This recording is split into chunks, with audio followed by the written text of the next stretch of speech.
The wind howled like a dying beast, whipping rain against the stone walls of the high citadel. Inside his throne room, Alpha King Theron stood as still as the mountain his castle was carved from. His people saw a ruler of unshakable strength, a man whose heart was forged in the same cold iron as his crown. But tonight, the storm outside was nothing compared to the tempest within him. A restlessness, a primal tugging at the very core of his being, had plagued him since sunset. It was a feeling he hadn't experienced since he was a young pup, a sense that the world was about to tilt on its axis. My wolf is uneasy. It paces in my mind, a caged king sensing a shift in the winds of fate. We have faced armies and traitors, yet this feeling, this is different. It is a silent call, a thread of something ancient and unknown pulling me toward the dark, tangled woods that border our lands. I tried to ignore it, to bury it under scrolls and reports, but the pull is now a command. I must answer. He moved without a word to his guards, a shadow merging with the deeper shadows of the corridor. In moments, he was beyond the gates, the freezing rain soaking through his cloak in an instant. His wolf vision cut through the oppressive darkness, painting the world in shades of silver and gray. The forest was a chaotic symphony of crashing branches and driving rain, but beneath it all, he followed that strange, insistent pull. It led him deep, to a place where the oldest trees stood sentinel, their roots gripping secrets older than his own lineage. And then he saw her. A figure, small and broken, lay half hidden in the gnarled roots of a great oak. She was curled against the storm, her clothes torn and soaked, her skin pale as moonlight against the dark earth. Theron approached slowly, every instinct on a razor's edge. His wolf, usually a roaring presence of power and dominance, had fallen utterly silent. It was watching, waiting. He knelt, his hand reaching out, driven by a force he could not name. His fingers brushed a strand of wet hair from her face. Her skin was cold, too cold for any living human. And then it hit him. Or rather, it didn't. There was nothing. No scent of pine, or rain, or blood. No sweet fragrance of a human girl. No musky threat of a rival shifter. Nothing. It was a void, a perfect emptiness where a living presence should be. A scentless creature. In our world, that is an abomination. A ghost. A walking curse. A low growl rumbled in his chest, a reflex of pure, undiluted threat. But as his fingers remained on her skin, something impossible happened. A jolt, like lightning, shot up his arm and straight into his soul. And in the depths of his mind, his wolf, the beast that had never bowed to any living creature, did not growl. It did not snarl. It lowered its great head. It knelt. The shock of it stole my breath. This was not a threat. This was reverence. Before his rational mind could scream its warnings, a fierce, protective wave surged through him. It was instantaneous, absolute, and far more powerful than any fear. He should call for his guards. He should chain this anomaly. He should end this mystery before it begins. But my arms are moving, gathering her fragile form against my chest. She is so light, as if made of mist and memory. I cannot leave her here. The storm would claim her, and the very thought sends a tremor of pure panic through me that I do not understand. He carried her back to the citadel, moving like a phantom through the streets, avoiding all eyes. He brought her not to the healing wards, but to the secluded chambers adjacent to his own rooms. A place of safety, a sanctuary. As he laid her on the soft furs of the bed, the single lamp in the room flickered. But the flame did not dance from the wind. It bent, twisting and curling, reaching not for the air, but toward the girl on the bed, as if the very light was drawn to her. He stood back, his heart a frantic drum against his ribs. What have I brought into my home? What have I unleashed upon my kingdom? The elders would call for her head. The pack would see only a monster. But as I look at her, all I see is a lost soul adrift in a violent sea. And I have just become her anchor. Hours passed. The storm began to relent, its fury spent. Theron never left his post by the door, his gaze fixed on the still form. Then, as the first hint of gray dawn touched the window, her eyelids fluttered. A soft, ragged breath escaped her lips. Her eyes opened. They were the color of ancient amber, swirling with flecks of gold, and in their depths, Theron saw not fear, but a profound, galaxy-spanning confusion. She looked at him, and then at her own hands, as if seeing them for the very first time. Where? Her voice was a whisper, rough and unused. Who am I? The question hung in the air between them, simple and devastating. She had no memory, no past. She was a blank scroll, a locked chest with no key. Theron took a careful step forward, his own voice surprisingly gentle when he spoke. You are safe. That is all that matters for now. Can you tell me your name? She focused on him, her brow furrowed in concentration. The effort was plain on her face, a struggle against an impenetrable wall of nothingness. A single tear traced a path through the grime on her cheek. I don't know. I can't remember anything. As she spoke, a strange thing happened. The shadows in the far corner of the room, deep and impenetrable a moment before, seemed to ripple.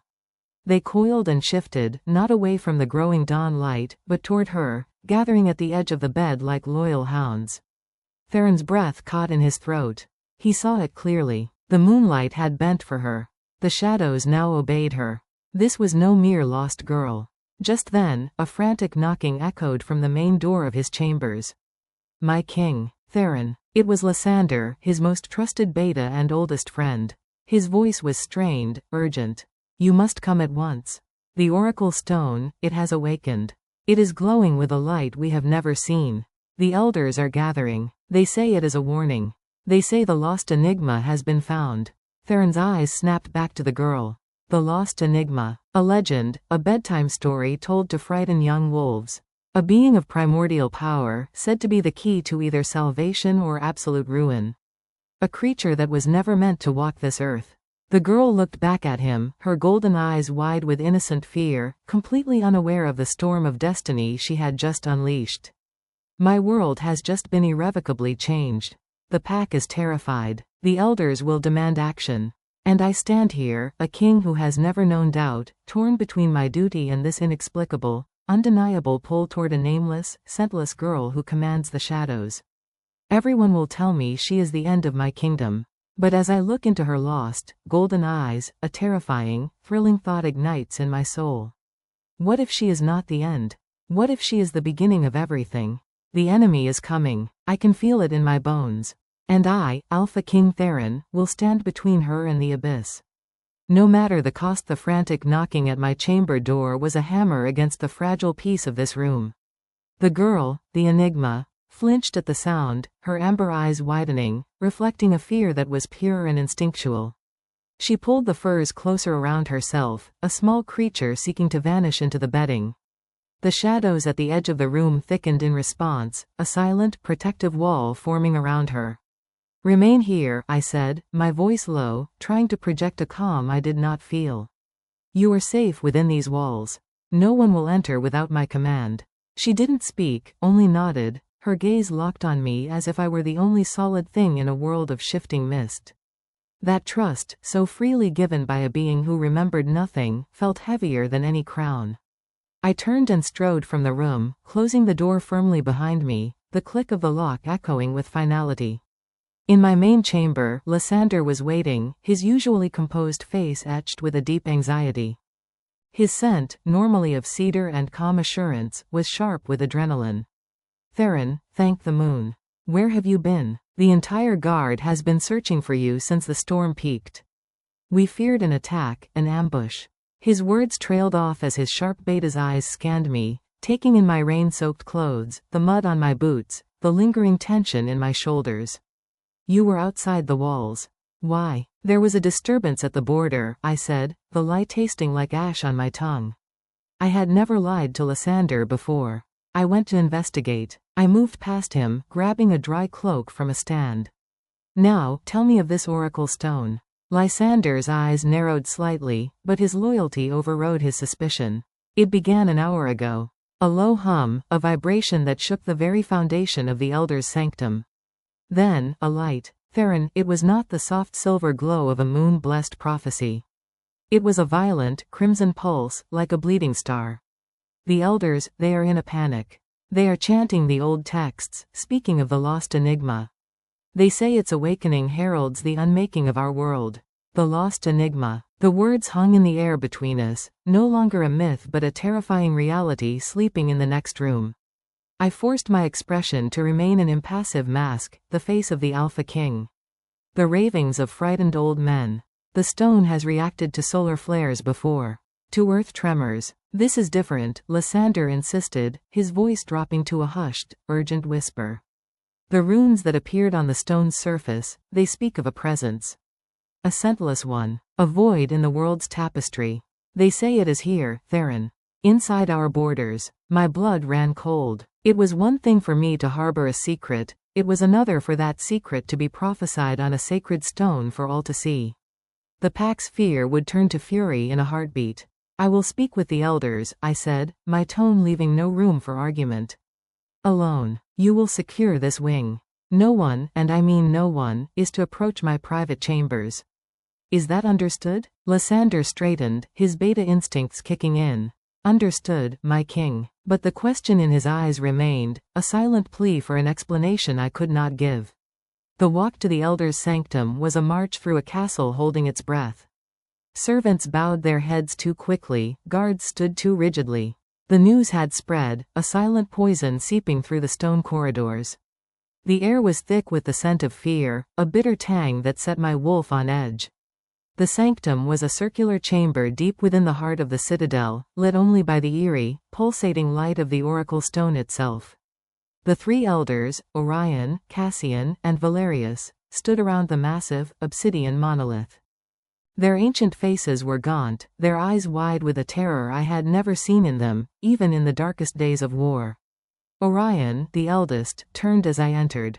Theron, you feel it, do you not? The imbalance in the world? The void that should not be?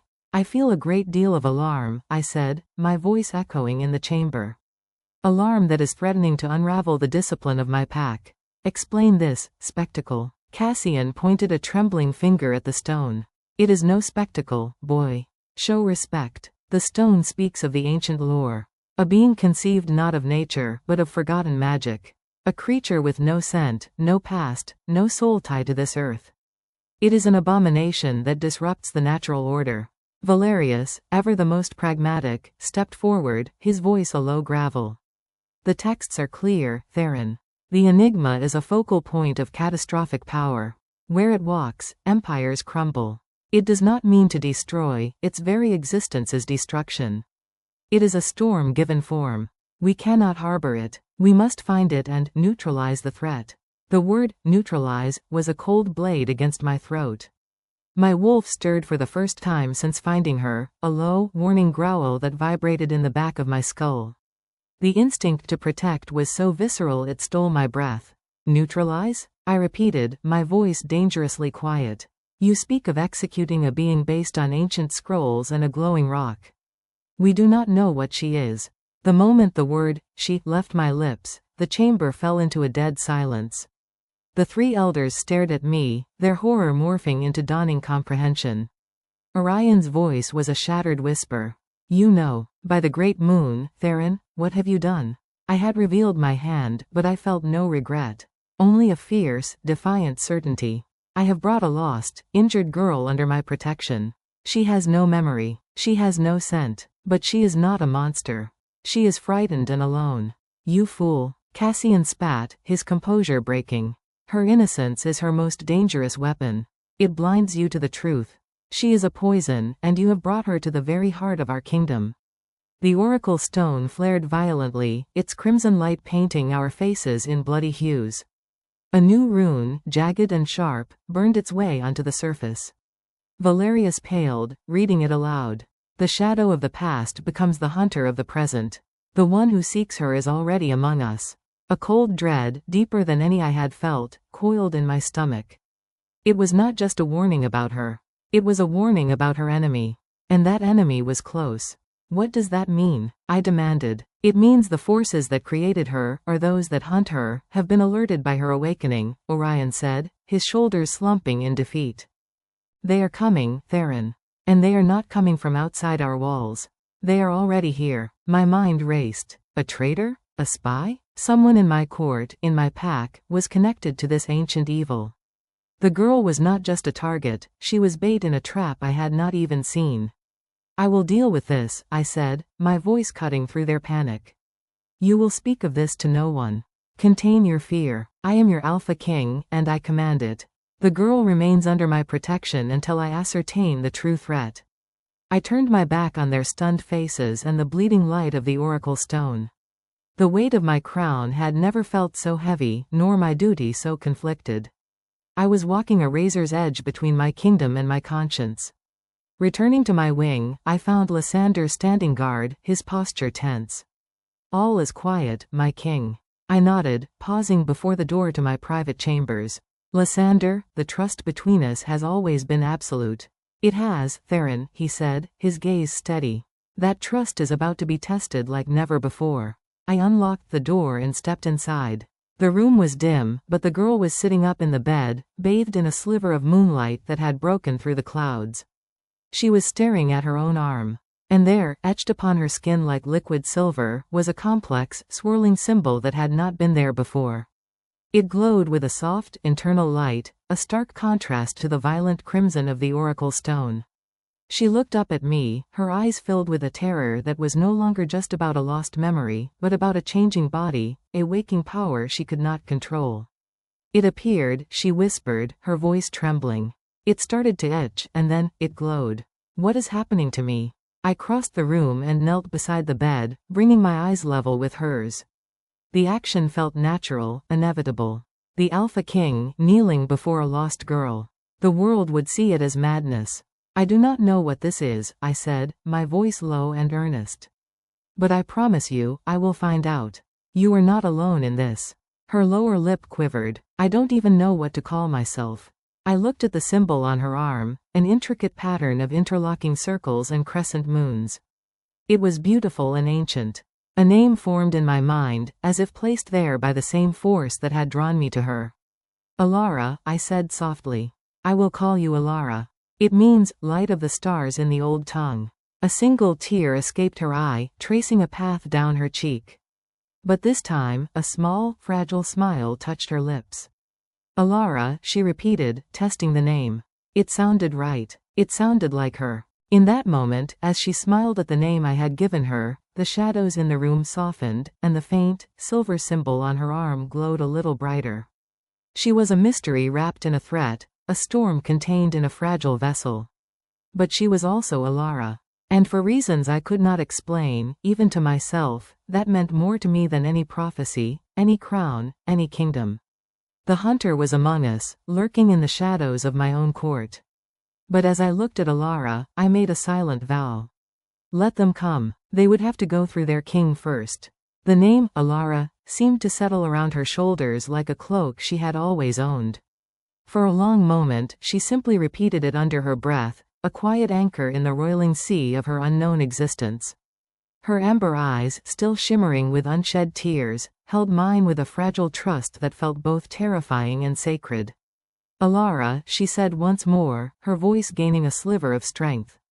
It feels familiar, like a song I heard long ago. Her gaze drifted back to the symbol on her arm, its silver glow beginning to fade, leaving the mark looking like a delicate, permanent tattoo. But this is not familiar. It feels like a key, but I don't know what lock it opens. I remained kneeling, the stone floor hard beneath me, but I barely felt it. The intensity of protecting her, of understanding her, was a fire in my blood. We will discover its meaning together, I vowed. But we must be cautious. The elders, they see you as a threat. The oracle stone confirmed your presence in a way that has frightened them. Her face paled. A threat? But I have no power. I can't even remember who I am. As she spoke, a log in the fireplace shifted, sending a cascade of embers up the chimney. One particularly bright ember, a tiny, dancing coal, floated out onto the hearth rug. Before I could move to stamp it out, the shadow pooled beneath Elara's bed detached itself. It slithered across the floor, a living darkness, and smothered the ember with an almost sentient purpose before retreating back to its post. We both stared at the spot. The rug was unscathed. Elara brought a trembling hand to her mouth. Did I do that? You are connected to forces you do not yet understand, I said gently, rising to my feet. Forces that my people fear. And it is not just the elders we must worry about. The oracle warned that the one who seeks you is already among us. Within these very walls, a new kind of fear, cold and sharp, replaced the confusion in her eyes. She looked toward the door, as if expecting a monster to burst through at any moment. Someone here wants to hurt me? I will not allow it, I said, the words a low growl. My wolf echoed the sentiment, a fierce promise of violence toward any who would threaten her. But we must be clever. No one can know what you are, or the true nature of your abilities. From this moment on, you are a lone survivor from a remote northern pack that was decimated by rogues. You lost your family, your memory is fractured from the trauma. It is a tragic but believable story. It will explain your lack of scent, a rare genetic anomaly from your bloodline, and it will grant you the pack's sympathy, not their suspicion. She absorbed this, her mind, though empty of memories, clearly sharp and quick. A lie to protect the truth. A shield, I corrected. Your first line of defense. I moved to a chest at the foot of the bed, pulling out a simple, dark gray tunic and trousers. My beta, Lysander, will bring you food and water. He is the only one I trust implicitly, but even he does not know the full truth. You can trust him with your safety, but not with your secret. For now, you must remain in these chambers. The world outside this door is not yet ready for you, Elara. She took the clothes from me, her fingers brushing against mine. That same electric jolt, that same profound sense of connection, passed between us. It was a language without words, a bond being forged in the heart of a conspiracy.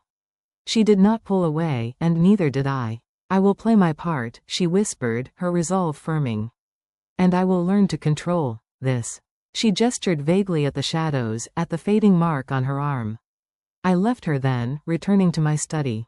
The weight of the deception was immense, but the alternative was unthinkable. I found Lysander waiting, his expression grim. The elders are contained for now, he reported. But their fear is a contagion. Rumors are already spreading among the high-ranking warriors. Let them spread, I said, pouring a glass of water, my throat dry. And when they reach you, you will quell them. You will speak of a tragic survivor, a girl who has lost everything, now under the king's protection.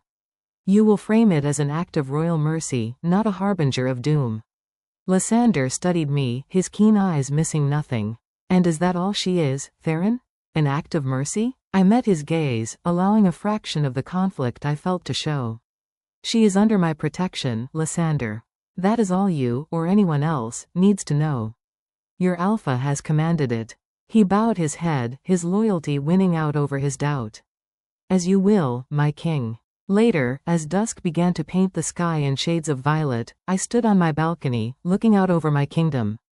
The citadel sprawled below, lights beginning to twinkle in the windows, the sounds of a bustling pack winding down for the evening. It was a scene of peace and order, a kingdom I had built and defended with my own hands. And I had just placed a live star at its very center, a power that could either illuminate it or burn it to ash. I felt her presence before I heard her. She stepped out onto the balcony, wearing the simple clothes I had given her. They were too large for her, making her seem even more fragile. She had washed her face, and her skin, now clean, seemed to almost glow in the twilight. The silver mark on her arm was faintly visible. She didn't speak, simply came to stand beside me, looking out at the same view. The silence between us was not empty, it was filled with unspoken understandings and a shared, precarious destiny. It's beautiful, she said softly. Your kingdom. It is my responsibility, I replied, my voice rough. Every light down there represents a life that depends on my strength, my judgment. And now I am part of that responsibility, she said, not as a question, but a statement. A burden you did not ask for. I turned to look at her. The evening breeze played with strands of her dark hair. The dying light caught the gold in her eyes, and for a moment, she did not look like a lost girl or a mythical enigma. She looked like a queen of some forgotten, celestial court. No, I said, the truth of the word resonating deep within my soul. You are not a burden, Elara. You are a question, and I intend to find the answer. Down below, in the gathering darkness, I saw a figure standing alone in the courtyard, looking up at the balcony. It was Kalen, the captain of the royal guard. He was too far away to see his expression, but his posture was rigid, his gaze fixed directly on us. He stood there for a long moment before turning and melting back into the shadows of the citadel. A cold knot tightened in my stomach. The hunter, it seemed, was already watching. The next 2 days passed in a tense, fragile bubble. Elara remained sequestered in her chambers, and I played the part of a preoccupied king, dealing with the mundane matters of state while the most dangerous secret of my reign slept just a room away. Lysander was her sole point of contact, bringing her meals and, I suspected, offering her quiet words of reassurance. I trusted him to be her shield when I could not. But the silence from the elders was deafening. And in a castle, silence is never just silence, it is the fertile ground where conspiracy grows. On the third morning, I could wait no longer. I had to confront the source of the prophecy, to understand the weapon my enemies would use against her. I found Elder Valerius alone in the royal archives, surrounded by dusty scrolls and crumbling leather-bound books. Of the three, he was the scholar, the one whose fear was tempered by a thirst for knowledge. He looked up as I entered, his old eyes wary. "My king, I wondered when you would come. I need answers, Valerius. Not prophecies, not superstitions, facts." I leaned on the ancient oak table, the scent of old parchment and dust filling my nostrils. "The lost enigma. What, precisely, is it said to be?" Valerius sighed, a sound like dry leaves rustling. "The texts are vague, Theron. They speak of a being not born, but forged. A confluence of primordial energies given consciousness. It is a living paradox, a creature of immense power that is, by its very nature, an empty vessel. It has no destiny of its own, which is why it is so dangerous. It absorbs the destinies of those around it, amplifying them, twisting them. It can be the key to a golden age or the trigger for an apocalypse, depending on who controls it, or who it bonds with." "Who controls it?" I repeated, the words chilling me. "The rune on the oracle stone. The shadow of the past becomes the hunter of the present." "Who is the hunter?" Valerius unrolled a brittle scroll, its edges flaking. "The lore speaks of an ancient order, older than the first werewolf packs. They are called the Shadow Weavers. They are said to be masters of a magic that manipulates the very fabric of reality. The texts suggest they were the ones who first attempted to create the enigma, to use it as a weapon to reshape the world in their image. But they failed. The enigma was too powerful, too unstable. It vanished, and the order was thought to have been destroyed in the cataclysm. But they weren't destroyed, I concluded, a cold certainty settling over me. The stone suggests they merely went to ground, waiting, and the awakening of the enigma has drawn them out. They want their creation back, Theron. And a weaver, they would not smell like a threat. Their magic would mask their intent, allowing them to walk among us, unseen and unscented, until the moment they strike. A weaver, a spy who could be anyone. My gaze swept the archives, seeing not a room of knowledge, but a hunting ground. Kaelin's face flashed in my mind. His rigid posture in the courtyard. His ambition was no secret. Could it be cloaking a darker purpose? Can the enigma be unmade? I asked, the question tasting like betrayal, but I had to know. Valerius gave me a long, penetrating look. There is no record of how to destroy it, only how to contain it. The texts speak of a cage of living stone, a prison woven from elemental magic. But the knowledge of its creation was lost with the weavers. He paused, his voice dropping. There is another path mentioned. A bond. My heart stuttered. A bond? If the enigma forms a true, selfless bond with another being, a bond of pure loyalty and sacrifice, it is said to anchor it. To give it a stable destiny, a purpose beyond its chaotic nature. It tames the storm, but such a bond is a double-edged sword. It would make the enigma more powerful, yet more controlled. And it would tie its fate irrevocably to the one it bonds with. A selfless bond. I thought of the instantaneous, fierce protectiveness I had felt. I thought of my wolf kneeling. Was that the beginning of such a bond? Or was it merely the enigma's power, manipulating my instincts as Valerius had warned? My thoughts were shattered by the sound of running footsteps. Lysander burst into the archives, his face ashen. Theron, it's Elara. A bolt of pure panic shot through me. I was out of my seat and past him in an instant, my wolf surging to the surface, my senses screaming. What happened? She's in the courtyard, he gasped, keeping pace with me as I sprinted through the corridors. She insisted on some air, just for a moment on the private terrace. But a gust of wind caught a child's toy, a small wooden bird, and sent it over the edge into the main courtyard. The child started wailing, Before I could stop her, Elara, she went after it. We emerged onto a high balcony overlooking the main courtyard. The scene below was frozen in time. Elara stood in the center of the cobblestone square, the retrieved wooden bird clutched in her hand. A small boy was sniffling nearby. But it wasn't the child everyone was staring at. It was the wolves. A dozen off-duty warriors, in their wolf forms, had been lounging in the sun. As Elara had stepped into the courtyard, they had all risen as one. Their heads were not lowered in a challenge. Their ears were not flat against their skulls. Instead, they stood stiffly, their postures a confusing mix of awe and deep-seated fear. They were staring at Elara, and a low, unified whine was building in their throats. It was the sound of submission and terror woven together. Elara stood perfectly still, her eyes wide, looking from one massive wolf to another. She was terrified. But as I watched, the shadow of the citadel's high wall began to stretch toward her, elongating and deepening, as if drawn by her fear. Then, Kalen stepped out of the armory. He took in the scene, his eyes narrowing. He did not look at the wolves. He looked only at Elara, and his gaze was not one of fear or awe. It was a look of cold, calculating recognition. He took a step toward her. That was all it took. My control snapped. I vaulted over the balcony railing, landing in a crouch on the cobblestones below. The impact echoed through the silent courtyard. Every head, human and wolf, turned to me. I straightened up slowly, my own power radiating outwards, a dominant wave meant to quell the unease. My gaze locked with Kalen's. "Is there a problem, Captain?" He stopped, his expression smoothing into a mask of respect. "No problem, my king. I was merely ensuring the guest was not alarmed by the warriors." I walked forward, placing myself squarely between him and Elara. I could feel the tension in the air, the pack's confusion, Kalen's hidden intent, and Elara's trembling fear at my back. I reached behind me, and without looking, my hand found hers.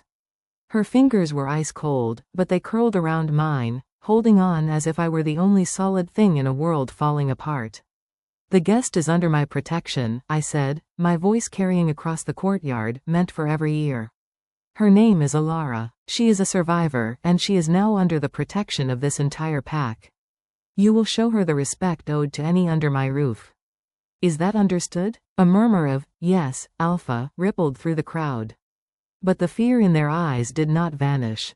It had simply been overridden by my command. I led Elara away, her hand still in mine, back toward the safety of the upper chambers. The silence we left behind was thick and heavy. The display was over, but the damage was done. The pack had seen their wolves bow to a scentless stranger. And Kalen had seen everything. Back in her room, Elara sank onto the bed, her whole body shaking. "I'm sorry," she whispered. "I just wanted to help the child." "You did," I said, my voice softer now. "But you must understand, every time you step out there, you are a spark in a room full of kindling. What you saw in the wolves, that is what the elders fear. That is what the hunter seeks." She looked down at our still joined hands, then back up at me, her amber eyes filled with a dawning horror. "Theron," when Kalen looked at me, for a moment, it was like a veil dropped. I didn't see a warrior. I saw hunger, a cold, endless hunger. "He's the one, isn't he?" I didn't need to answer. The truth was written in the grim set of my jaw. The hunter had not only revealed himself, he had looked his prey directly in the eye. The game had now truly begun, and the stakes were the soul of my kingdom, and the heart of the girl who held it in her hands. The silence in the room after Elara's question was a physical weight. I could feel the truth of it, cold and sharp, settling in the space between us. Kalen was the hunter, the shadow weaver. He had been standing in my court, commanding my warriors, all while waiting for this moment. And now he knew, without a shadow of a doubt, what she was. Elara's hand was still in mine, her grip tight, her knuckles white. The initial shock in her eyes was slowly hardening into a grim resolve. She was no longer just a lost girl, she was a target who had just seen the archer's face. "He looked at me like I was a key," she whispered, her voice barely audible. "A key to a lock he has been trying to open for a lifetime." It wasn't about me, not really. It was about what I represent. That hunger, it was ancient. I finally released her hand, the loss of contact feeling strangely like a vulnerability. I strode to the door, bolting it shut, then moved to the window, scanning the courtyard below. The pack had dispersed, but the air was still thick with unease. Kalen was nowhere to be seen. That was worse. A visible enemy is a manageable enemy. A hidden one is a poison in the veins. We cannot stay locked in here forever, Elara said from behind me. Her voice was stronger now, laced with a steel I hadn't heard before. He knows I'm here. Hiding will only make me look weaker, more like a prize to be seized. You told your pack I am a survivor under your protection. We must make that real. I cannot be a ghost in your chambers, Theron. I have to become a person. I turned to face her. She was standing now, her shoulders squared, the simple gray tunic seeming less like a shroud and more like a soldier's garb. The fragile, memory-less girl was receding, and in her place was someone beginning to understand the battlefield she was on. You're right, I conceded, the alpha in me acknowledging the tactical soundness of her words. But we must be smarter than him. We must control the narrative completely. Tonight, you will join me for the evening meal in the Great Hall. A flicker of fear crossed her face, but she quelled it with a visible effort. The entire pack? All of them? Not all. A select gathering. High-ranking warriors, elders, their families. It will be a test. A way to present you as I described you, a tragic figure worthy of sanctuary, not a mythical monster to be feared. We will show them a young woman, dignified and grateful, not a power that commands their wolves to kneel. And if Kalen is there? She asked, her amber eyes searching mine. Then we look him in the eye, I said, my voice dropping to a low, determined tone. We show no fear. We give him nothing. He will be watching for a crack in our armor, for any sign that his presence unnerves you. You must be impenetrable. She nodded slowly, absorbing the strategy. And what if the shadows obey me again? Or the light bends? What if I cannot control it? It was the question I had been dreading. Her power was an unconscious reflex, a manifestation of her emotional state. Fear, panic, even a strong desire to help, they all seemed to trigger it. Then we will use it, I said, a dangerous idea forming. But we will frame it as something else. As a blessing. A rare and beautiful trait from your fictional northern pack. We will not call it magic. We will call it a affinity, a harmony with the world that others have forgotten. Her eyes widened at the audacity of the plan. You would lie so boldly to your entire court? To save your life? I met her gaze without flinching. I would rewrite the stars themselves, Elara. The intensity of my own words hung in the air. They felt truer than any royal decree I had ever uttered. This was no longer just about duty or protection. It was something far more personal, far more profound. The hours until the evening meal were a whirlwind of preparation. I sent Lysander with specific instructions. He was to spread the word that the king was formally introducing the survivor, Elara, and that her presence was a sign of the pack's strength and compassion. He was to ensure the atmosphere was one of somber welcome, not fearful inquisition. I also gave him another, more clandestine order. Place our most trusted guards in the hall. They are to watch Kalen. Not openly, but constantly. I want to know every time he blinks, every person he speaks to, every shift in his expression. Lysander's face was grave. You believe it is him? I know it is, I said. And tonight, we are going to force his hand. He will either reveal himself, or he will be forced to play along with our story. Either way, we learned something. When the time came, I stood outside Elara's door, waiting. She emerged, and the breath caught in my throat. Lysander had procured a simple, deep blue dress for her. It was unadorned, but the color made her skin glow and her eyes shine like captured sunlight. She had braided her dark hair over one shoulder, a style that was both humble and regal. She looked nothing like a destructive enigma. She looked like a noblewoman from a forgotten, elegant lineage. You look, I began, but words failed me. Presentable, she finished, a small, nervous smile touching her lips. You look like you belong at a king's side, I said, the truth of the statement resonating deep within me. I offered her my arm. After a moment's hesitation, she took it, her touch sending the now familiar current of connection up my skin. Together, we walked toward the great hall. The murmur of voices hit us first, a low rumble of anticipation. As we appeared at the arched entrance, the sound died instantly. Hundreds of eyes turned to us. I felt Elara's grip on my arm tighten, but her chin remained high, her expression serene, a mask of quiet grace perfected under duress. I led her to the high table, where the elders and Lysander were already seated. Orion and Cassian watched her with open suspicion, but Valerius's gaze was more thoughtful, more curious. I held Elara's chair for her, a deliberate, public show of respect. The message was clear: she was under my personal protection and favor.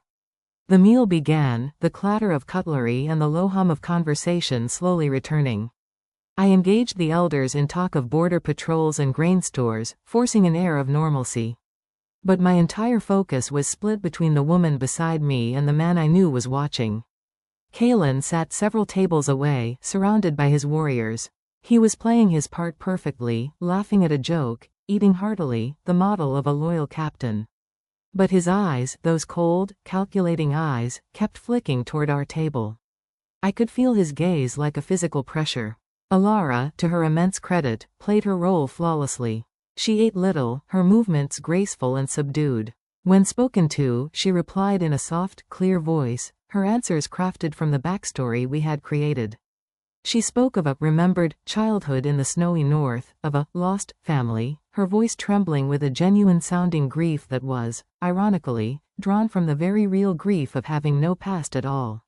She was weaving a fiction so poignant that I saw the hard faces of several warriors soften with sympathy. It was working. Then, during a lull in the conversation, a young serving girl, nervous in the presence of the king and his mysterious guest, stumbled while pouring wine. The dark red liquid sloshed from the pitcher, arcing directly toward Elara's blue dress. Time seemed to slow. A gasp went up from those nearby. Elara's eyes widened in alarm. And the world bent. The stream of wine, a heartbeat from staining the fabric, suddenly twisted in midair. It coiled like a crimson ribbon, defying gravity, and poured itself neatly back into the pitcher in the stunned girl's hand. Not a single drop touched Elara or the table. The silence that fell was absolute and deafening. Every single person at the high table had seen it. Orion half rose from his seat, his face a mask of thunderous shock. Cassian looked like he was about to be sick. Valerius stared, his scholarly mind undoubtedly racing. The serving girl stood frozen, her eyes wide with terror, looking from the full pitcher to Elara as if she were a demon. This was the moment. The crack in our armor. The reveal Kalen had been waiting for. I placed my hand over Elara's, which was gripping the edge of the table. She was trembling, her composure shattered, her eyes filled with a silent plea. What have I done? I stood up, my chair scraping loudly in the silence. All eyes turned to me. I did not look at the elders. I did not look at the terrified serving girl. I looked out at my pack, my expression one of calm authority. It seems the stories of your people are true, Elara, I said, my voice carrying to every corner of the hall. I infused it with warmth and wonder. Your grandmother's gift. The harmony with the elements. I had heard the tales, but to see it, it is a beautiful thing. A blessing, to be able to write a small accident with such grace. I turned to the petrified serving girl. Do not be afraid, child. You have witnessed a rare and gentle magic, not a dark omen. You are not at fault. The girl bobbed a frantic curtsy and fled. I sat back down, the act complete. I had taken an event that could have condemned her and reframed it as a benevolent, hereditary trait. A collective, hesitant exhale seemed to go through the hall. The tension broke, replaced by a wave of murmuring, this time filled with awe and curiosity instead of fear. I risked a glance at Kalen. His mask had finally slipped. For a single, unguarded moment, the cold hunger in his eyes was naked for anyone to see. It was a look of pure, unadulterated avarice. He wasn't just looking at a weapon, he was looking at a masterpiece he had been seeking for centuries. Then, just as quickly, the mask was back. He took a slow drink from his cup, his expression once again that of the attentive captain. But I had seen it. And he knew I had seen it. The rest of the meal passed in a blur. Elara was visibly shaken, and I brought the evening to a close shortly after, citing her need for rest after such an ordeal. As we walked back to my wing, the silence between us was heavy with all that had been said and left unsaid. Once inside her chambers, she sank onto a chair, her whole body slumping with exhaustion. I'm sorry, she breathed. I didn't mean to, it just happened. I didn't want the dress to be ruined, and the girl to be punished. You have nothing to apologize for, I said, kneeling before her. You were magnificent. You held your composure under immense pressure. And what you did, Elara, you controlled it. You didn't summon shadows or cause a quake. You manipulated a single, small element to prevent a mishap.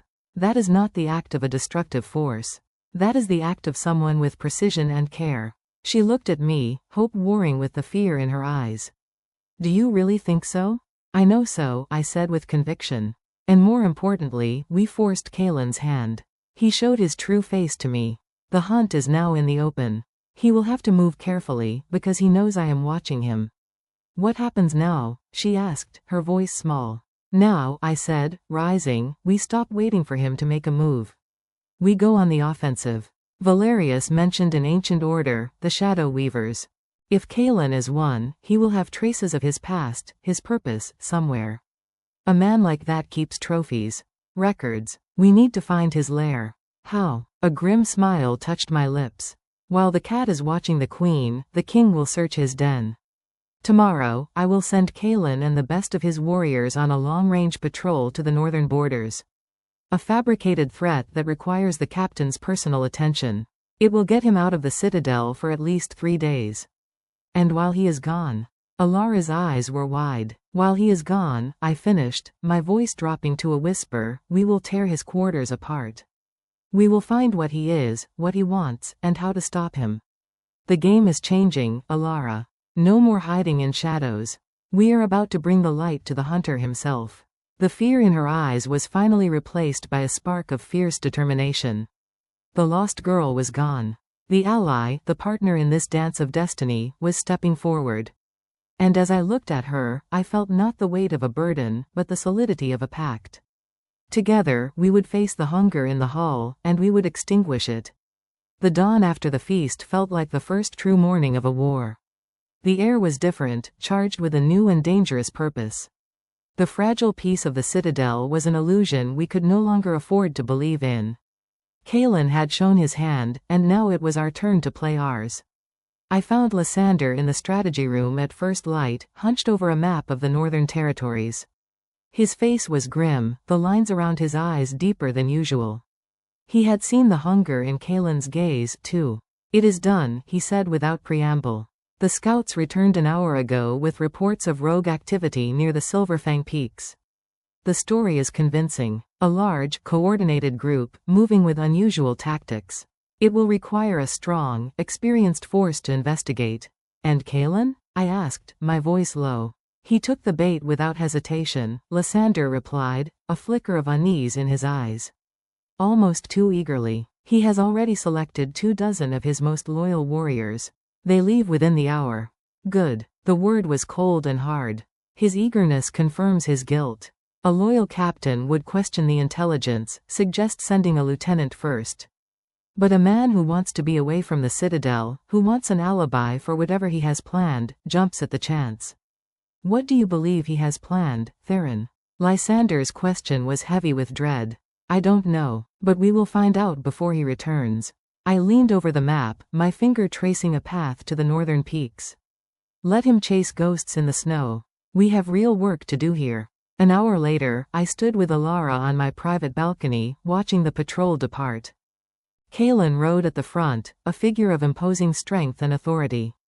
He looked every bit the loyal captain of the guard. But as he passed through the main gate, he glanced up, his eyes finding us with an unnerving accuracy. He didn't smile. He didn't scowl. He simply looked, and in that look was a promise. This is not over. Then he turned and spurred his horse forward, his company disappearing into the morning mist. Elara shivered beside me, wrapping her arms around herself. He knows this is a ruse. It doesn't matter, I said, though a chill had settled in my own bones. What matters is that he is gone. We have a window, and we must use it. Are you ready for this? She turned to me, her amber eyes clear and resolved. The fear from the previous night had been burned away, replaced by a cool, sharp focus. I am. I will not be the reason he destroys everything you've built. Tell me what to do. We waited until the citadel had settled into its midday rhythm. Kalen's quarters were in the office's wing, a place of stone and timber that housed the elite of my guard. It was a calculated risk. The wing was rarely empty, but the soldiers there were conditioned to ignore the comings and goings of their superiors. Privacy was a currency they understood. Lysander created our diversion. He summoned all off-duty officers to a sudden, mandatory briefing in the main barracks, citing new security protocols in light of the northern threat. It was a believable excuse, and soon the corridors of the office's wing were as silent as a tomb. I led Elara through the deserted halls, my senses stretched to their limits, listening for any stray footstep, any hint that we were observed. We reached Kaelin's door. It was locked, a heavy, iron-banded thing. A simple deterrent for most. For an alpha, it was nothing. I placed my palm flat against the wood near the lock, focused my will, and pushed. There was a sharp crack as the internal mechanism splintered, and the door swung inward. The room within was a reflection of the man himself, impeccably ordered, severe, and utterly devoid of personal warmth. A neatly made bed, a polished weapons rack, a single, hard-backed chair. It was the room of a soldier, nothing more. It was too clean, too sterile. A man with a secret like his would not leave it in the open. It feels empty, Elara whispered, her gaze sweeping the room. Not just of people, of life. He's hidden it, I said, closing the door behind us. Look for anything that doesn't belong. A loose stone, a floorboard that sounds hollow, a seam in the wall. We began the search, our movements swift and silent. I ran my hands over the cold stone walls, feeling for any discrepancy. I checked under the bed, the rug, the single cabinet. Nothing. It was as if the man had no past, no desires beyond his duty. Elara stood in the center of the room, her eyes closed. She was perfectly still, her breathing slow and deep. He is a void, she murmured. Like me. But his void is different. It's not empty. It's filled with silence. A deliberate, hungry silence. She opened her eyes and walked slowly to the fireplace. It was a large, soot-stained hearth, cold and unused for days. She knelt before it, her head cocked as if listening to a faint, distant song. The shadows here, she reached a hand out, not touching the stone, but hovering just above the soot-blackened interior. They are thick, deliberate. He has woven them. As she spoke, the deep shadows at the back of the fireplace seemed to quiver. Then, they began to part. It was like watching a curtain being drawn back by an unseen hand. The soot and stone behind the shadows rippled, their reality softening, and a hidden compartment was revealed. It was a small, dark space, and within it lay a single, long object wrapped in black velvet. My heart hammered against my ribs. We had found it. I reached in and carefully retrieved the object. It was heavy, longer than my forearm. I carried it to the bed and laid it down, unwrapping the velvet with a sense of grim anticipation. Inside was a dagger, but it was like no weapon I had ever seen. The blade was forged from a material that was neither metal nor stone. It was a shard of pure, solidified darkness. It seemed to absorb the light from the room, making the air around it cold. The hilt was carved from bone, ancient and yellowed, etched with runes that matched the one that had glowed on the oracle stone. Along the dark blade itself, fine, silvery lines were inlaid, forming a complex map of constellations I did not recognize. Elara gasped, taking a step back. It sings, she whispered, her hand going to her temple. A terrible, silent song. It calls to the emptiness in me. It wants to be filled. This is a weaver's weapon, I said, my voice tight with revulsion. It is meant for you. To control you? To bind you? I carefully wrapped it, the cold of the blade seeping through the cloth. We must take this to Valerius. He will know what it is. We slipped out of the room as silently as we had entered, the bundled dagger hidden beneath my cloak. The office's wing was still deserted. We had been unseen. We found Valerius in his archives, and his face paled to the color of parchment when I laid the wrapped dagger on his table and revealed it. Moon above, he breathed, not touching it, but leaning close to study the runes on the hilt. I have only ever read of such a thing. It is a dagger of binding. The lore states it is not a weapon that kills the body, but one that severs the will. Sever the will? Elara asked, her voice trembling. Valerius looked at her, his expression filled with a pity that made my blood run cold. It does not destroy the enigma. That is supposedly impossible. This is for subjugation. A weaver uses this blade to cut the enigma's connection to its own power, and then weaves that connection to themselves. It would make you a puppet, Elara. Your power, your very essence, would become his to command. You would be conscious, a prisoner inside your own mind, forced to watch as he uses you to unmake the world. The horror of it was absolute. It was a fate worse than death. Elara swayed on her feet, and I moved to her side, a steadying hand on her arm. How do we destroy it? I demanded. I do not know if we can, Valerius admitted, his shoulders slumping. It is forged from a starless night and quenched in forgotten magic. It can only be wielded by a weaver. For anyone else, its touch is said to be a poison to the soul. My mind raced, piecing together the fragments. Kalen didn't just want to find her. He needed to get close enough to use this. The feast, he was looking for an opportunity. A moment of distraction. I looked at Elara. He cannot do this from a distance. He must be near you.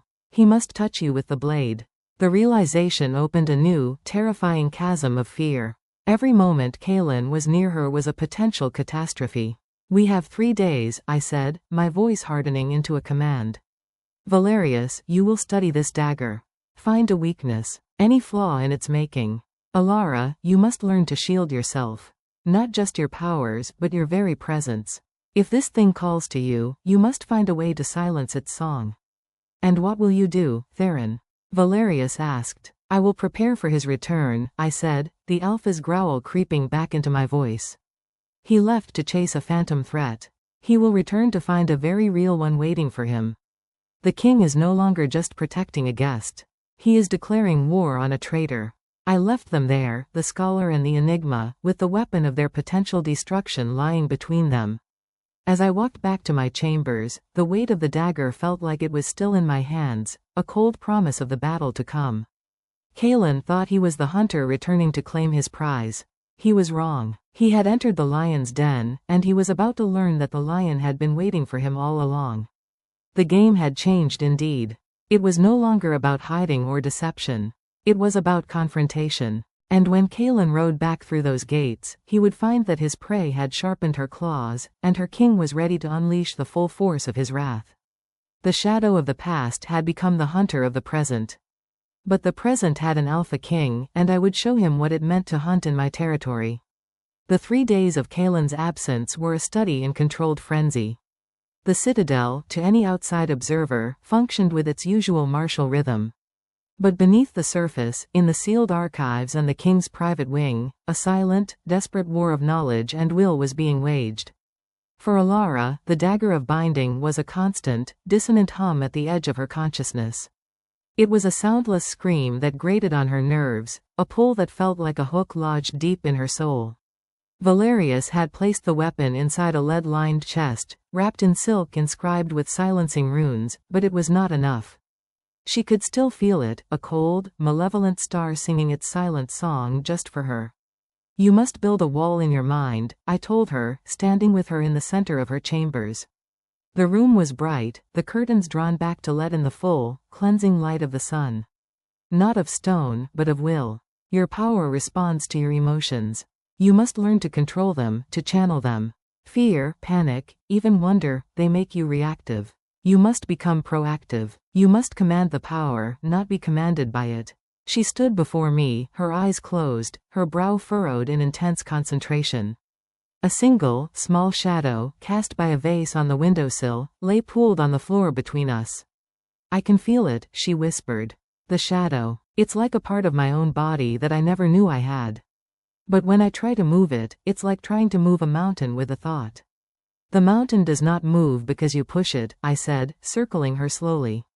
It moves because it has no choice. It is part of the earth, and the earth shifts. You are not pushing the shadow. You are the shadow. You are the light that defines it. You are the space it occupies. Claim it. I saw a tremor run through her. She took a deep, shuddering breath, and her hands, clenched at her sides, slowly relaxed. The furrow in her brow smoothed. She was not fighting the connection anymore, she was accepting it. She was seeking the harmony. The shadow on the floor twitched. It was a minute movement, a mere shudder. But it was a start. Good, I murmured, my voice low and encouraging. Now, the dagger. Can you feel its song? A flicker of pain crossed her face. Yes, it's cold. It wants to devour the light inside me. Do not block it out. That gives it power. Observe it, study its melody, understand its rhythm, then compose your own. For hours we practiced. She learned to make the shadow shift, to stretch, to coalesce into a vague, humanoid shape that stood guard in the corner. It was draining work. Sweat beaded on her temples, and her breaths came in ragged gasps. But she did not quit. There was a fire in her amber eyes, a refusal to be a victim. She was forging her own will, tempering it in the face of the weapon designed to break it. Meanwhile, in the archives, Valerius was engaged in his own battle. The ancient texts were his weapons, and he scoured them with a frantic energy I had never seen in the old scholar. He had diagrams of the dagger spread across his desk, copies of the runes painstakingly redrawn. The binding magic is intricate, he told me on the second day, his fingers stained with ink. It is a spider's web of enchantment. But every web has an anchor point. A place where the weaver ties his will to the spell. I believe it is here. He pointed to a tiny, almost invisible symbol etched inside the pommel of the dagger. It was a spiral that ended in a sharp, hook-like line. The hunger's hook. If this can be disrupted, the entire spell should unravel. How do we disrupt it? I asked, leaning over the parchment. The texts are vague, he admitted, frustration etching his face. It speaks of a counter-harmony. A force of pure, selfless creation that can cancel out the weaver's parasitic magic. But what that is, I do not know. A force of pure, selfless creation. The words echoed in my mind. They did not sound like a weapon. They sounded like a virtue. How does one fight a dagger forged from darkness with something as intangible as that? On the evening of the second day, I summoned Lysander. We stood on the high ramparts, looking north, from where Kalin would return. The men are ready, Lysander said, his voice barely a whisper over the wind. They do not know the full truth, but they know their alpha has named Kalin a traitor. Their loyalty is to you, Theron.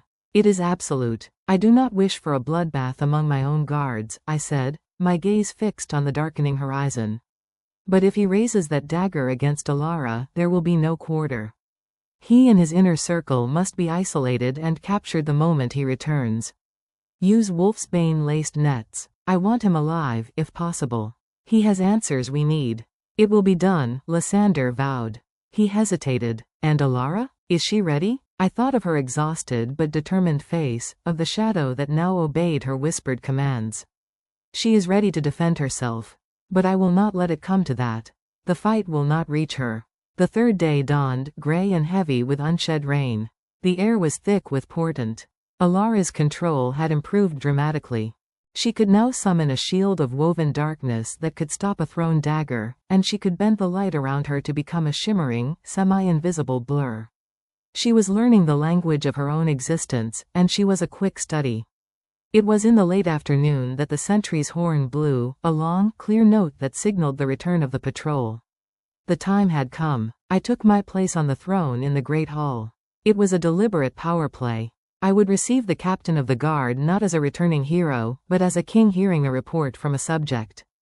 Elara stood at my right side, a step behind the throne, a position of high honor and protection.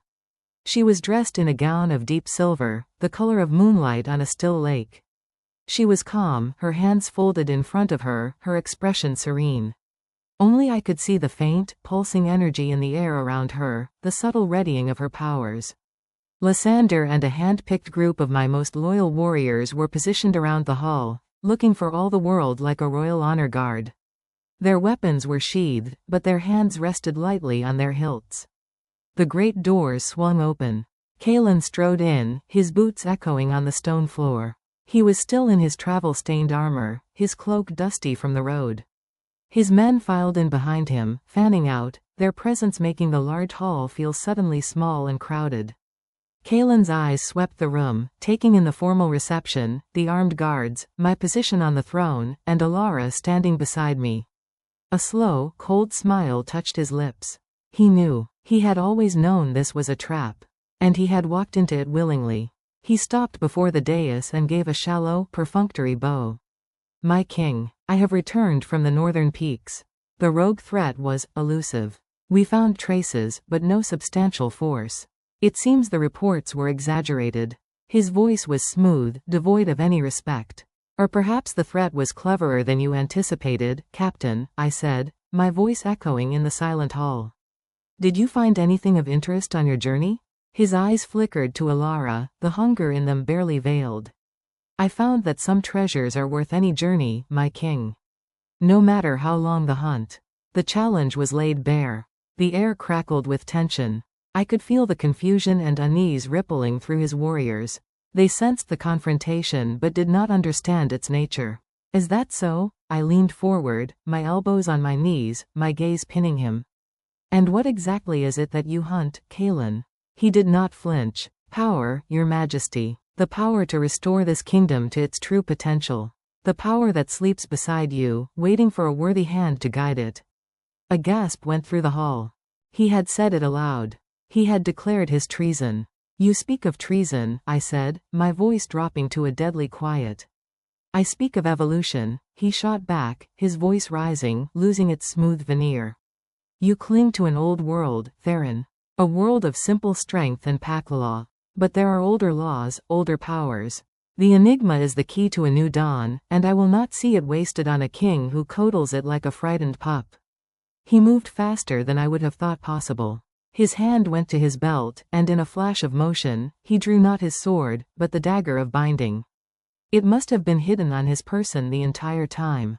The solidified darkness of the blade seemed to drink the light from the room, and its silent song became a deafening scream that only Elara and I could hear. The enigma will be mine, he roared, and lunged for the dais. Now, I shouted. Lysander and my guards moved as one, surging forward to intercept Kalin's warriors, who had now drawn their own blades. The great hall erupted into chaos, the clang of steel and the snarls of shifting wolves filling the air. But Kalin was a whirlwind. He was not just a captain, he was a weaver, and his power was on full display. Shadows coiled around him like serpents, deflecting blows, tripping my guards. He moved through the fray like a ghost, his eyes fixed on Elara. I leapt from the throne, placing myself squarely in his path. I shifted in midair, my clothes tearing as my wolf form, massive and silver-furred, erupted into being. I landed between Kalin and Elara with a roar that shook the very stones of the citadel. You will not touch her, I growled, the words a guttural promise. Kalin didn't slow. You cannot stop a shadow with tooth and claw, Theron. He thrust the dagger toward me. I swiped at his arm with a paw the size of a platter, but my claws passed through a phantom image. He had used the shadows to misdirect me. He was already behind me, his true form solidifying, the dagger aimed straight for Elara's heart. Elara did not scream. She did not flinch. She raised her hands, and the air around her solidified into a shield of woven night. The dagger struck it with a sound like shattering glass. The shield held, but cracks spider-webbed across its surface. The effort cost her, she cried out, staggering back from the force of the blow. You learn quickly, little one, Kalin sneered, drawing back for another strike. But you are still a child playing with storms. I turned and charged, but two of his loyal warriors, now in their wolf forms, slammed into my side, their jaws snapping at my flanks. I was pinned, if only for a moment.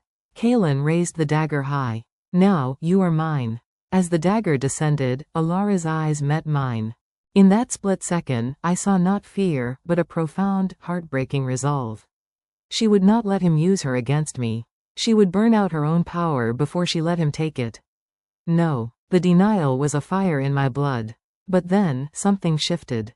The panic in her eyes vanished, replaced by a deep, abiding calm. She was not thinking of herself. She was not thinking of her power.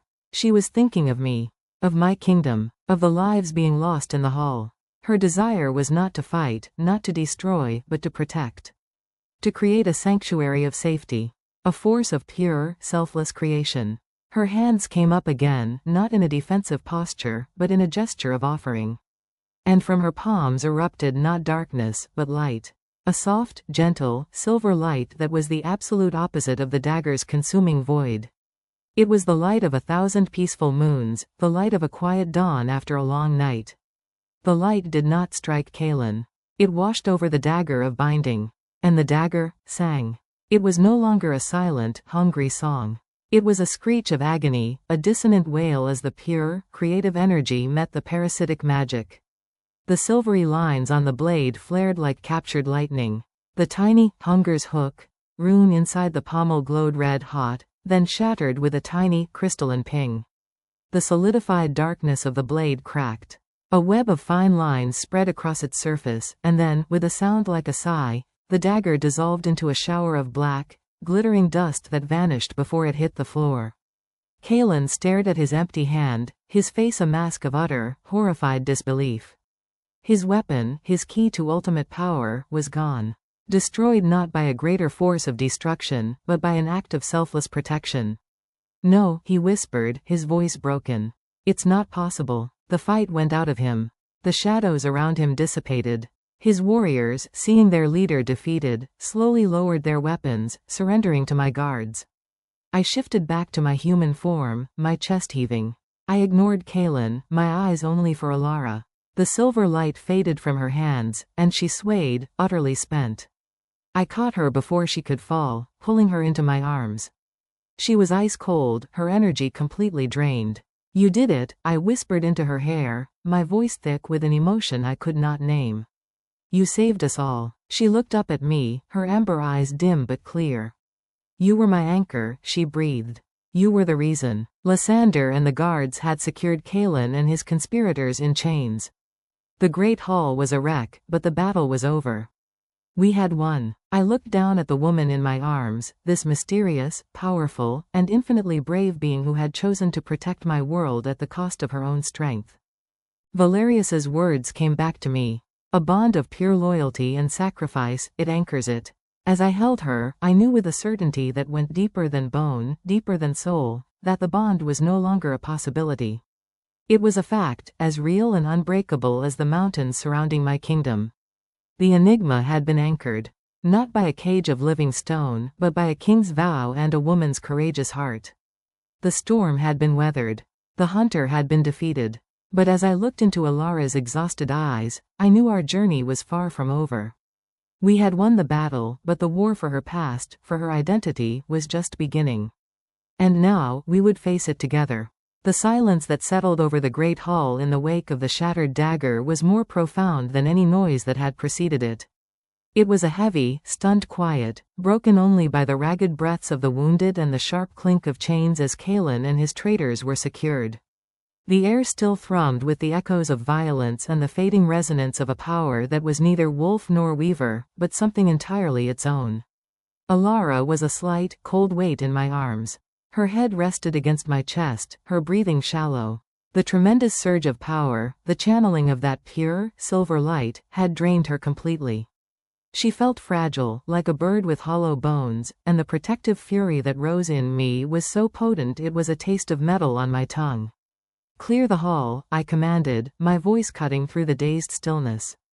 It was not the shout of a victor, but the low, thunderous order of a king whose patience had been shattered. "See to the wounded. Take the prisoners to the deepest cells. No one is to speak of what transpired here without my direct leave." My guards, their loyalty now tempered by a new, awestruck fear, moved to obey with a haste that bordered on reverence.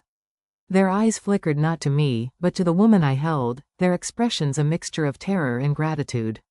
They had seen her as a threat, then as a victim, and now as a savior who had wielded moonlight as a weapon against an ancient darkness. The story of the lost enigma was already being rewritten in their minds, and I had to control the narrative before it spiraled into a new kind of legend. I did not wait for the hall to empty. With Elara gathered against me, I turned and carried her from the chaos, leaving Lysander to manage the aftermath. I felt the weight of every gaze upon us, the confused stares of the warriors, the calculating look of Elder Valerius, the sheer, broken hatred in Kalen's eyes as he was dragged away. None of it mattered. The only thing that existed was the desperate need to get Elara to safety, to warmth, to a place where the world could not touch her. I carried her through the corridors, my strides long and swift. Servants and courtiers pressed themselves against the walls as we passed, their eyes wide. The news was already spreading, a wildfire of whispers racing ahead of us. I ignored them all, my focus a laser beam on the door to my private wing. Once inside, I kicked the door shut behind me and carried her straight to the chair by the fire I had ordered to be kept blazing. I lowered us both into it, holding her on my lap, pulling a heavy fur from the back of the chair to wrap around her. She was so cold. I chafed her hands between mine, trying to impart some of my own warmth, my own life, into her still form. "Elara," I murmured, my voice rough with an emotion I could not name.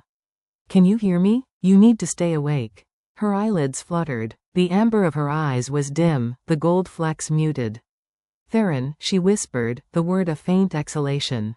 "The dagger, it's gone." "It's gone," I confirmed, my thumb stroking the back of her cold hand. "You destroyed it. You were magnificent." A ghost of a smile touched her pale lips.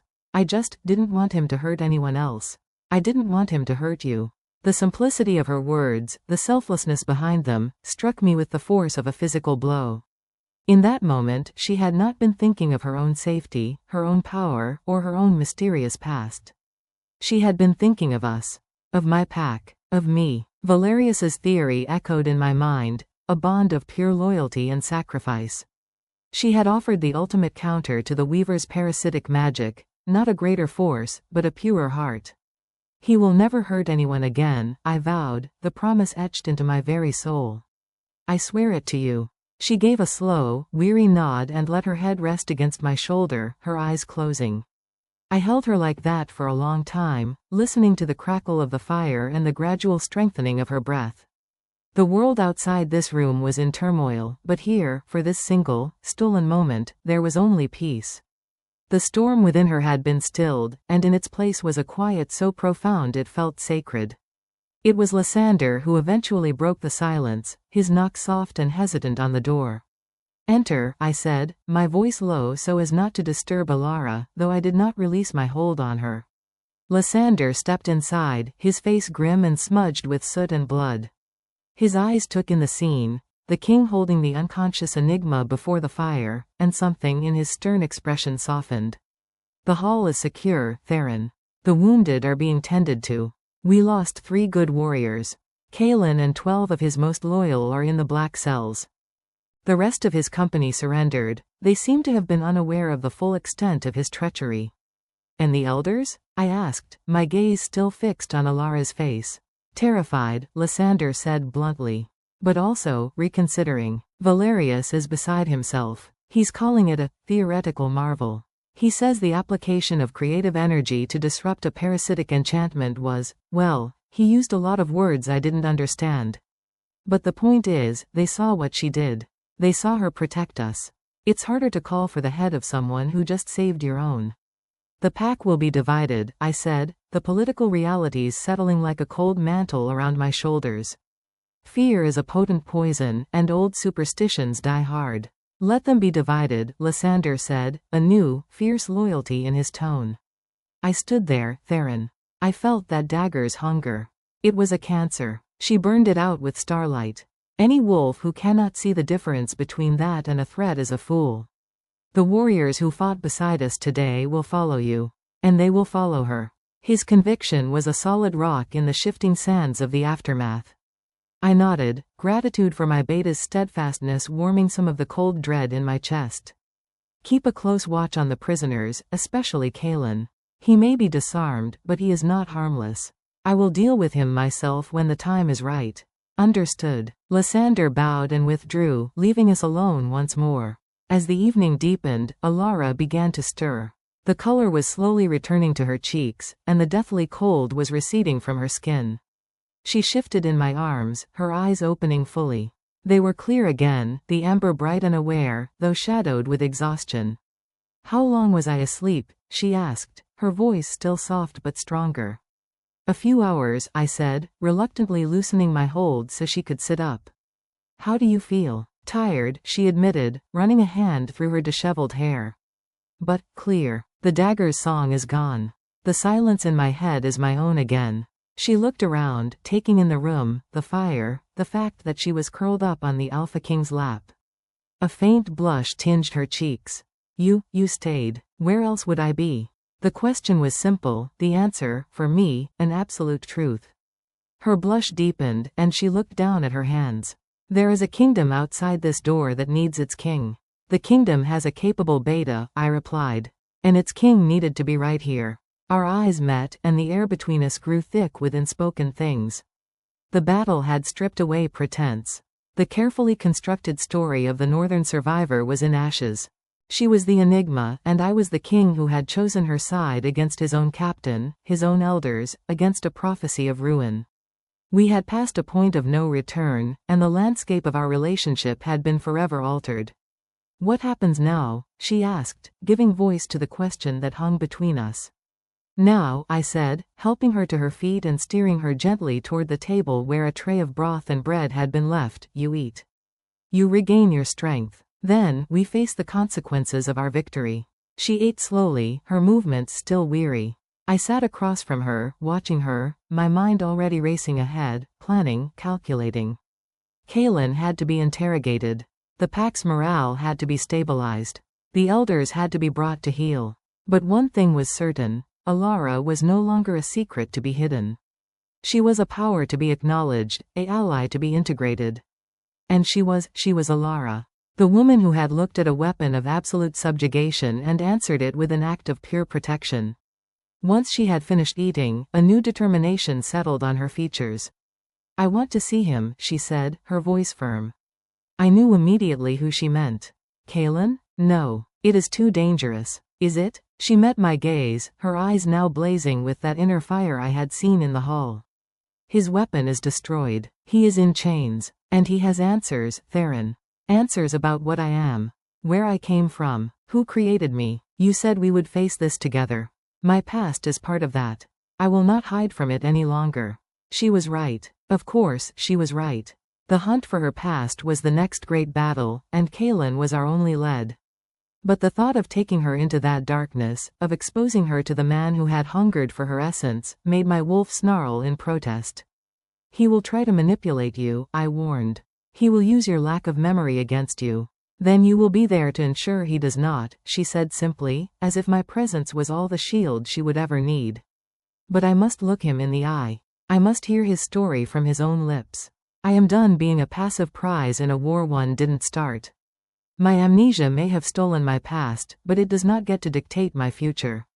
I will reclaim it, piece by piece. In that moment, she was every inch a queen. Not a queen of a forgotten court, but a queen of her own destiny.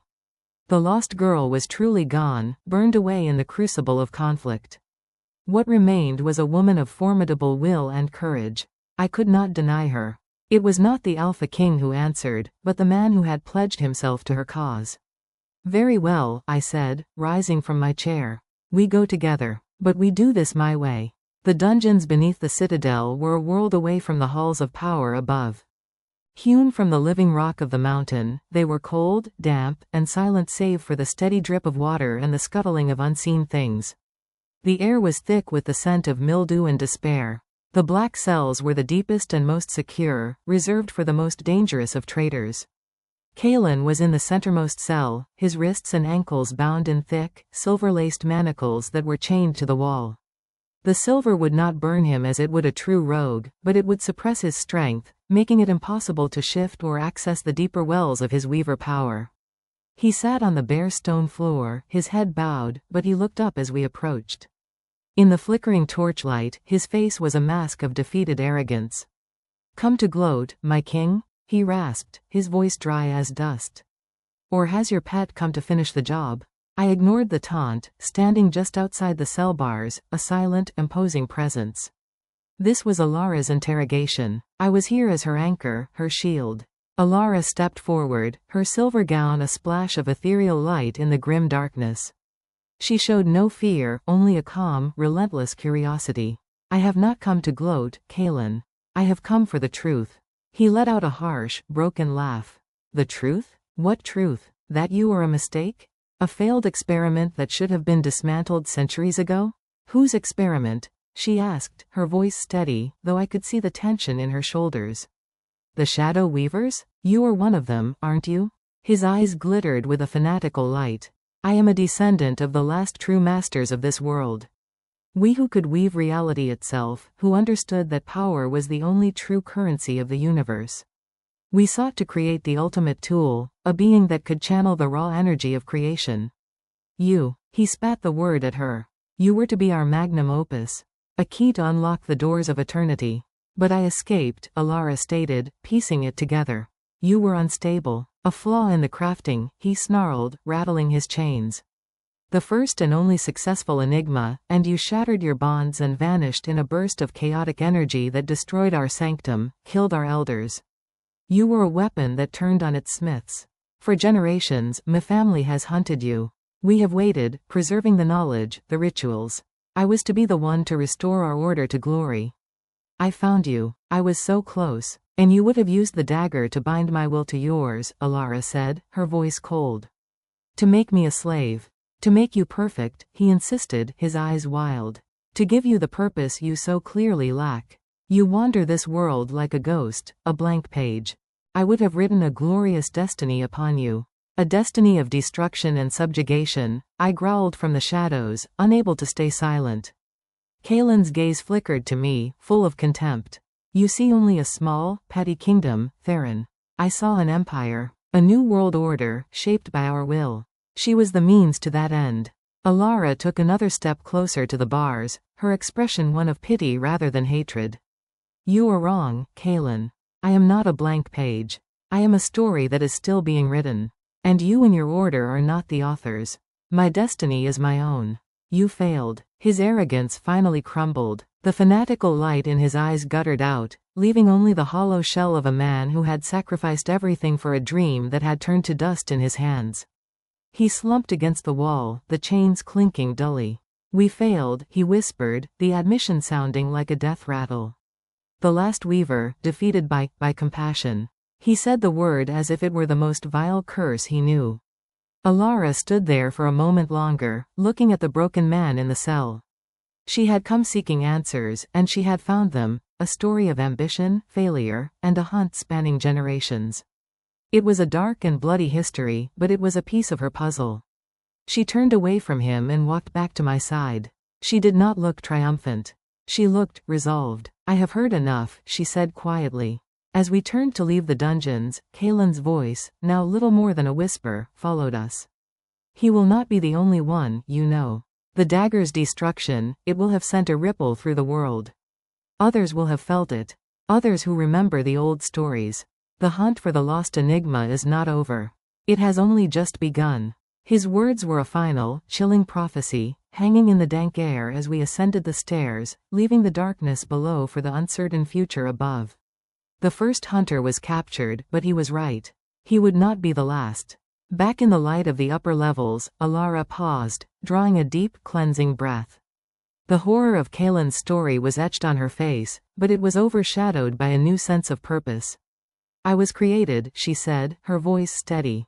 I was a weapon, but I do not have to be one. My past may be a shadow, but my future is a choice.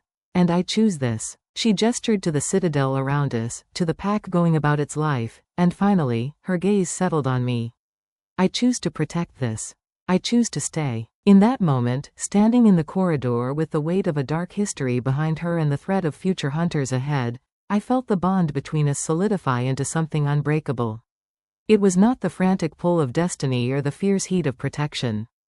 It was a quiet, deep, and abiding certainty. She was my anchor in the storm of kingship, and I was her sanctuary in the chaos of her existence. The storm was not over. New clouds were gathering on the horizon. But as I looked at Elara, her chin held high, her eyes blazing with a hard-won light, I knew we would face them together. The Alpha King and the enigma. Not a curse, but a covenant. And let any who sought to break it beware, for they would face not one power, but two, forged together in fire and bound by a loyalty that had already proven strong enough to shatter ancient magic. The game was far from over, but the players had been forever changed. The days that followed the confrontation in the Great Hall were a masterclass in the delicate, often brutal, art of ruling.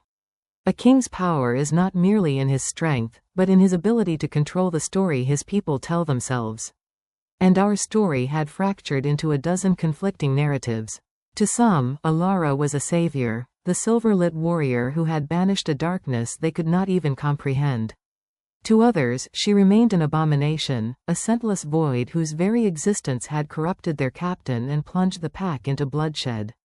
The majority, however, were trapped in a confused middle, their loyalty to me warring with centuries of ingrained superstition. My first act was a public address from the same balcony where Kaelin had seen us days before. I stood alone, a deliberate choice. This needed to be the Alpha reclaiming his authority. My people. My voice, amplified by the natural acoustics of the courtyard and the force of my will, rolled over the gathered crowd. They were silent, their faces upturned, a sea of anxiety and expectation. You witnessed a betrayal that struck at the very heart of our pack. Kaelin, a man entrusted with your safety, revealed himself to be a servant of an ancient, forgotten evil. He sought to unleash a power that would have devoured us all. I let the words hang, allowing the memory of the dagger's chilling presence to resurface. But we were protected. The threat was met and defeated. Not just by the strength of your warriors, who fought with valor and loyalty. I paused, my gaze sweeping over them, making eye contact with as many as I could. But by an ally. A young woman who, despite having lost everything, chose to stand with us. She faced the darkness you felt, and she answered it with a light that saved every life in this citadel.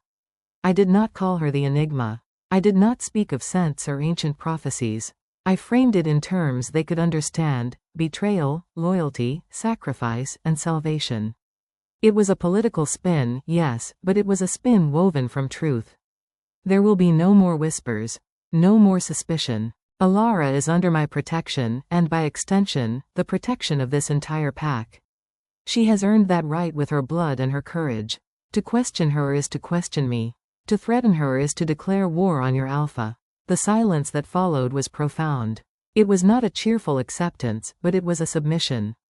The law of the pack was clear, the Alpha's word was final. I had drawn a line in the sand, and I had dared them to cross it.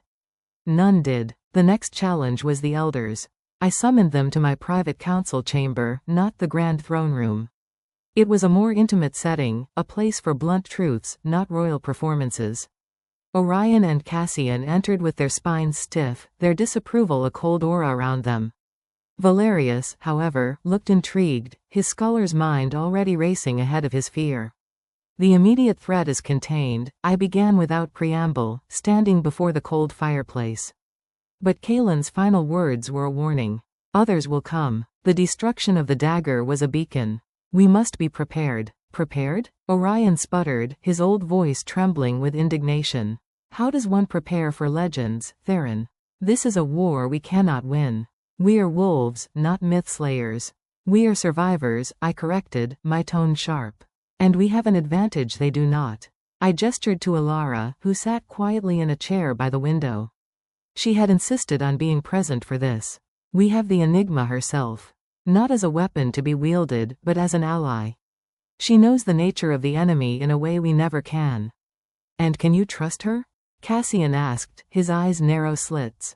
Can you trust a power that has no memory, no past, no anchor in this world? It was Elara who answered.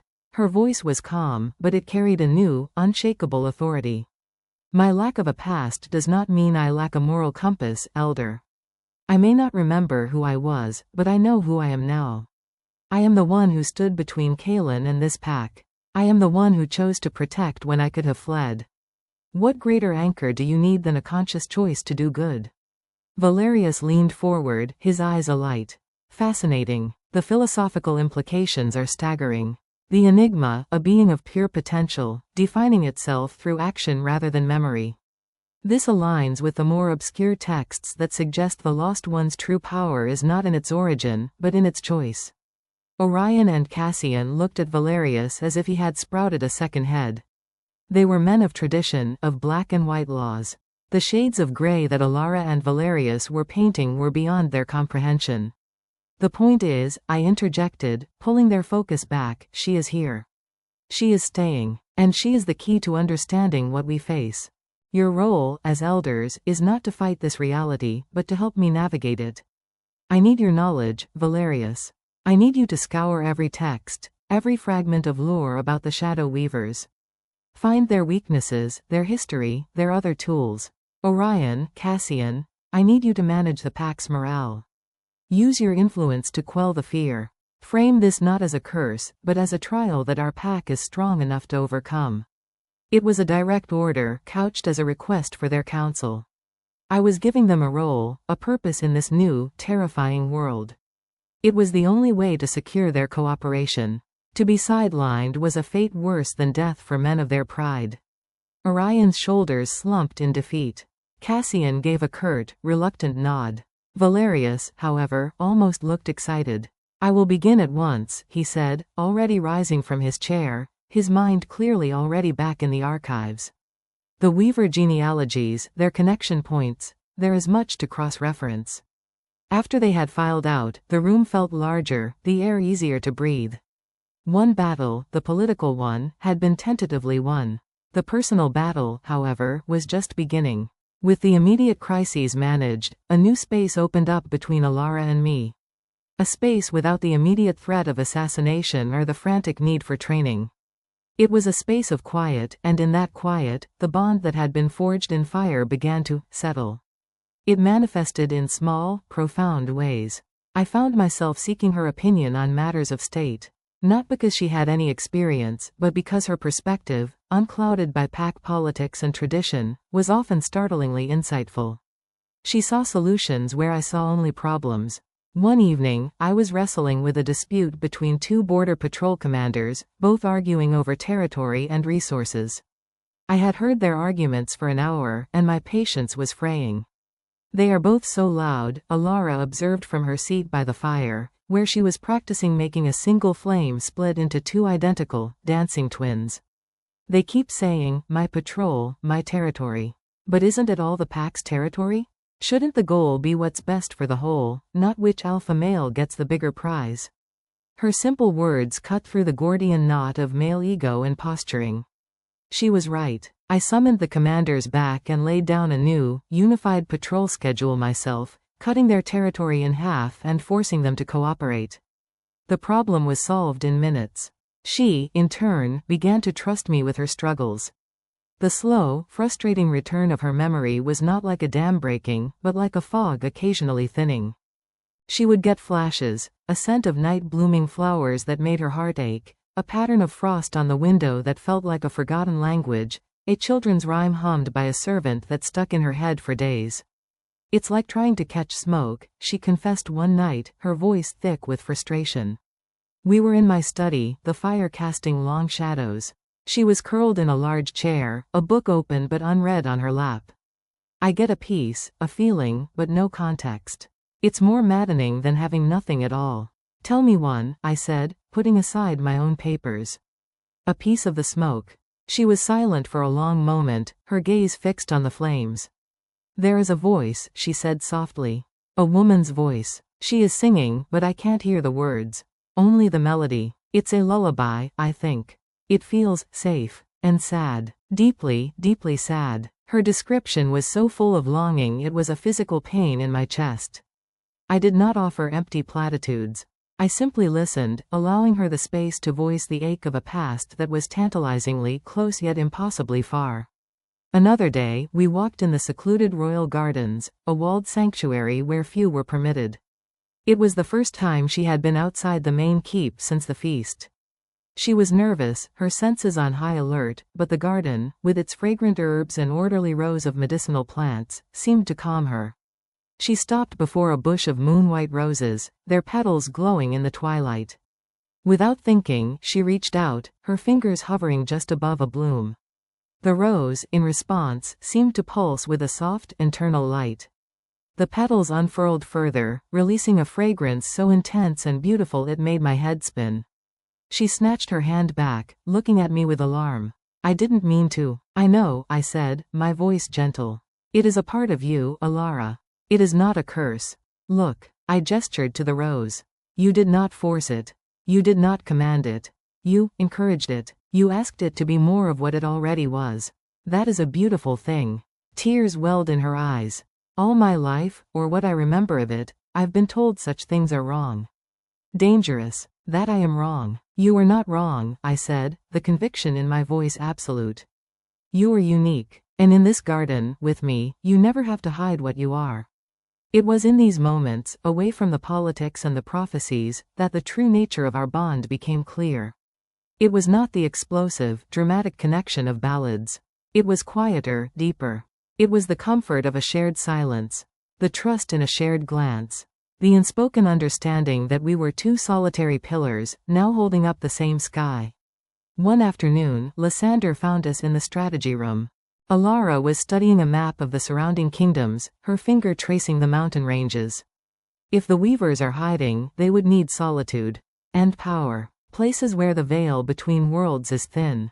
Old places. Lysander watched her for a moment, then turned to me, a grudging respect in his eyes. She has a tactical mind. She sees the land not as borders, but as energy. She sees many things we are blind to, I agreed. Later, when we were alone, Lysander said, the pack is adjusting. Slowly. The warriors who fought with her, they look at her differently. They don't understand her, but they respect her power. And they see the way you look at her. I stiffened. And how is that? Like she is the reason the sun rises, he said bluntly. Then he clapped me on the shoulder, a rare gesture of familiarity. It is not a bad thing, Theron. A king who rules only with strength rules a hollow kingdom. A king who has found his heart, that is a king worth following into any war. His words stayed with me long after he had left. He was right. Elara had not weakened my authority, she had given it a soul. My duty was no longer a cold, abstract concept. It was the roof over her head, the peace in her smile, the future we might build together. That night, I stood on my balcony, the same place where this incredible journey had truly begun the night I brought her into the citadel. The citadel was quiet, the lights below twinkling like fallen stars. The kingdom was at peace, for now. I felt her presence before I saw her. She came to stand beside me, her silver gown whispering against the stone. She didn't speak, simply looked out at the same view. It's so peaceful, she murmured. It's hard to believe there are still hunters out there. They are, I said. But let them come. They will find us ready. She turned to look at me, the moonlight catching the gold in her eyes. Thank you, Theron. For what? For not giving up on me. For seeing a person when everyone else saw a prophecy or a weapon. For being my anchor. I reached out, my hand covering hers where it rested on the balustrade. Her skin was warm. The connection between us was a live wire, humming with a truth that needed no words. You have it backwards, Elara, I said, my voice low and earnest. You are not the storm I am anchoring. You are the lighthouse. In the darkness of my duty, in the solitude of this crown, you are the light that guides me home. Her breath hitched. In the depths of her amber eyes, I saw the reflection of the stars, and my own face, and a hope so bright it could have lit the world.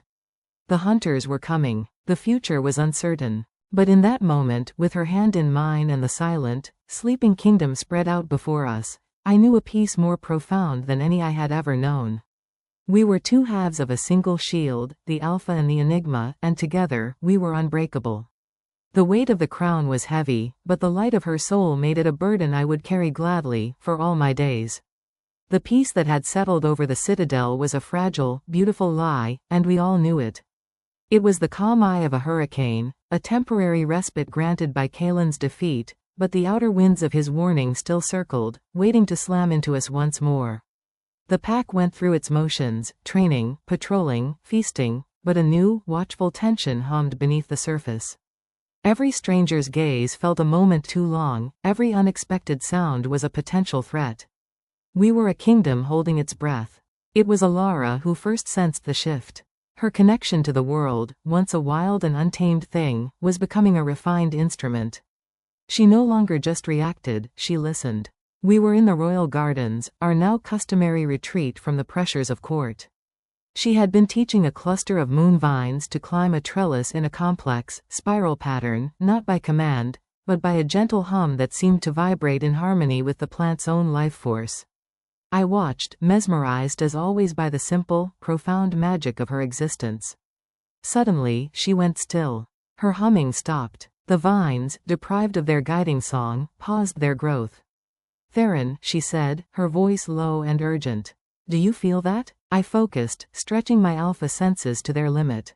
I could hear the distant clash of practice swords from the training grounds, the chatter of servants in the kitchens, the steady beat of 100 loyal hearts. but nothing out of the ordinary. Feel what? She tilted her head, her eyes losing focus, as if listening to a frequency far beyond my range. A dissonance. Like a single, sour note in a great symphony. It's coming from the western woods. The old part, where the trees are as ancient as the mountains. I trusted her instincts implicitly. They had been honed in a crucible of survival I could only imagine. What kind of dissonance? It's not a person, not a wolf. She frowned, struggling to find the words. It's like a tear. A tiny, weeping tear in the fabric of everything. It's weak, but it's there. And it feels familiar. Familiar. The word sent a jolt of both dread and anticipation through me. Anything familiar to her was a thread leading back into the labyrinth of her past. Within the hour, a small, heavily armed patrol was assembled. I led it myself, with Lysander at my side and Elara, dressed in practical riding leathers, mounted on a steady grey mare beside me. I had argued for her to stay, but she had been adamant. It calls to the emptiness in me, Theron, she had said, her hand pressed to her chest. Like calling to like. If I am there, I might be able to understand it, to seal it. If I stay here, I am just waiting for whatever comes through. I couldn't refute her logic. We rode out, a somber procession under a sky the color of bruised steel. The western woods were a place of deep shadows and older silence. The trees here were gnarled giants, their branches forming a canopy so thick it felt like twilight even at midday. The air was cool and carried the rich, damp scent of decay and secrets. Elara guided us, her eyes closed part of the time, navigating not by sight, but by following that silent, sour note only she could hear. The further we went, the more palpable her tension became. It's stronger here, she whispered, reining in her horse. The air is thin. Can't you feel it? Now, I could. A strange, staticky pressure was building, making the hairs on my arms stand on end. My wolf was uneasy, not with aggression, but with a primal confusion. This was not a place for our kind. We dismounted, tethering the horses and proceeding on foot. The forest was unnaturally quiet. No birdsong, no scuttling of squirrels. It was as if all living things had given this place a wide berth. Elara led us to a small, rocky clearing dominated by a circle of standing stones. They were crude, moss-covered things, but they hummed with a residual energy that made my teeth ache. In the center of the circle, the air shimmered, like heat haze on a summer road, but cold. It was the source of the dissonance, a vertical, shimmering rift in reality itself, no taller than a man. By the moon, Lysander breathed, his hand going to his sword. What is that? A gateway, Elara said, her voice filled with a strange mix of revulsion and heartbreaking familiarity. A poorly made one. Unstable. It wasn't meant to be permanent. It's a stitch. A bad stitch in the world, and it's unraveling. She took a step toward it, her hand outstretched. Elara, no. I grabbed her arm. I have to, she said, her eyes pleading. I know this magic, Theron. It's a crude imitation of what I am. It's weaver magic, but it's clumsy. Desperate. I think someone else came through. Recently. The implication was chilling. Kalen had not been working alone. He had had a partner, one who had fled when he was captured, and who had used this unstable gateway to escape. Or to summon reinforcements. Can you close it? I asked, my grip on her arm tightening. I think so. But I need to see where it leads first. I need a glimpse. Before I could stop her, she pulled her arm from my grasp and took another step, placing her palms flat against the shimmering, cold surface of the rift. The effect was instantaneous. Her body went rigid, a gasp was torn from her lips, and her eyes flew open, the amber irises flooding with swirling silver light. The symbols on her arm, which had been dormant since the battle, ignited, blazing with the same silver fire. Elara, I shouted, rushing forward. Images, distorted and chaotic, flashed in the air around the rift, projected from her mind. A dark, cavernous space lit by floating orbs of sickly green light. The sound of chanting in a guttural, ancient tongue. And a figure, hooded and frail, hunched over a stone altar, their hands working frantically. Then, the figure turned. The hood fell back, revealing a face that was ancient and desiccated, the skin pulled tight over sharp bones. But the eyes were the same as Kalen's, filled with a desperate, hungry light. This was another weaver. The ancient weaver's eyes seemed to look straight through the rift, straight at Elara. A cracked, triumphant smile spread across its lips. The signal, it worked. The weaver's voice was a dry rustle in our minds. You felt the flaw in our craft. You came, just as we knew you would, little sister. Little sister. The term was a blade in the dark. Elara cried out, a sound of pure pain, and wrenched her hands away from the rift. The connection broke, and the projected images vanished. She stumbled back, collapsing into my arms, trembling violently. The silver light faded from her eyes, leaving them dazed and full of a new, profound horror. It was a trap, she choked out, her voice raw. The dissonance, they created it. They knew I would sense a flaw in their magic. They used it as bait. Lysander had his sword drawn, his body positioned between us and the rift, his eyes scanning the ominous trees.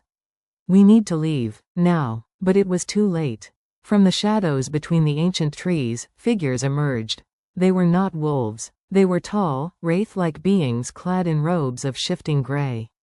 They had no scent, just like Elara, but their void was different. It was a hungry, aggressive nothingness that sought to devour the light and sound around them. Their faces were hidden in the deep shadows of their hoods, but I could feel their collective gaze fixed on Elara. Shadow weavers. A full conclave of them. There were a dozen of them, moving with a silent, gliding grace that was more terrifying than any battle charge. They fanned out, surrounding the stone circle. The air grew deathly cold.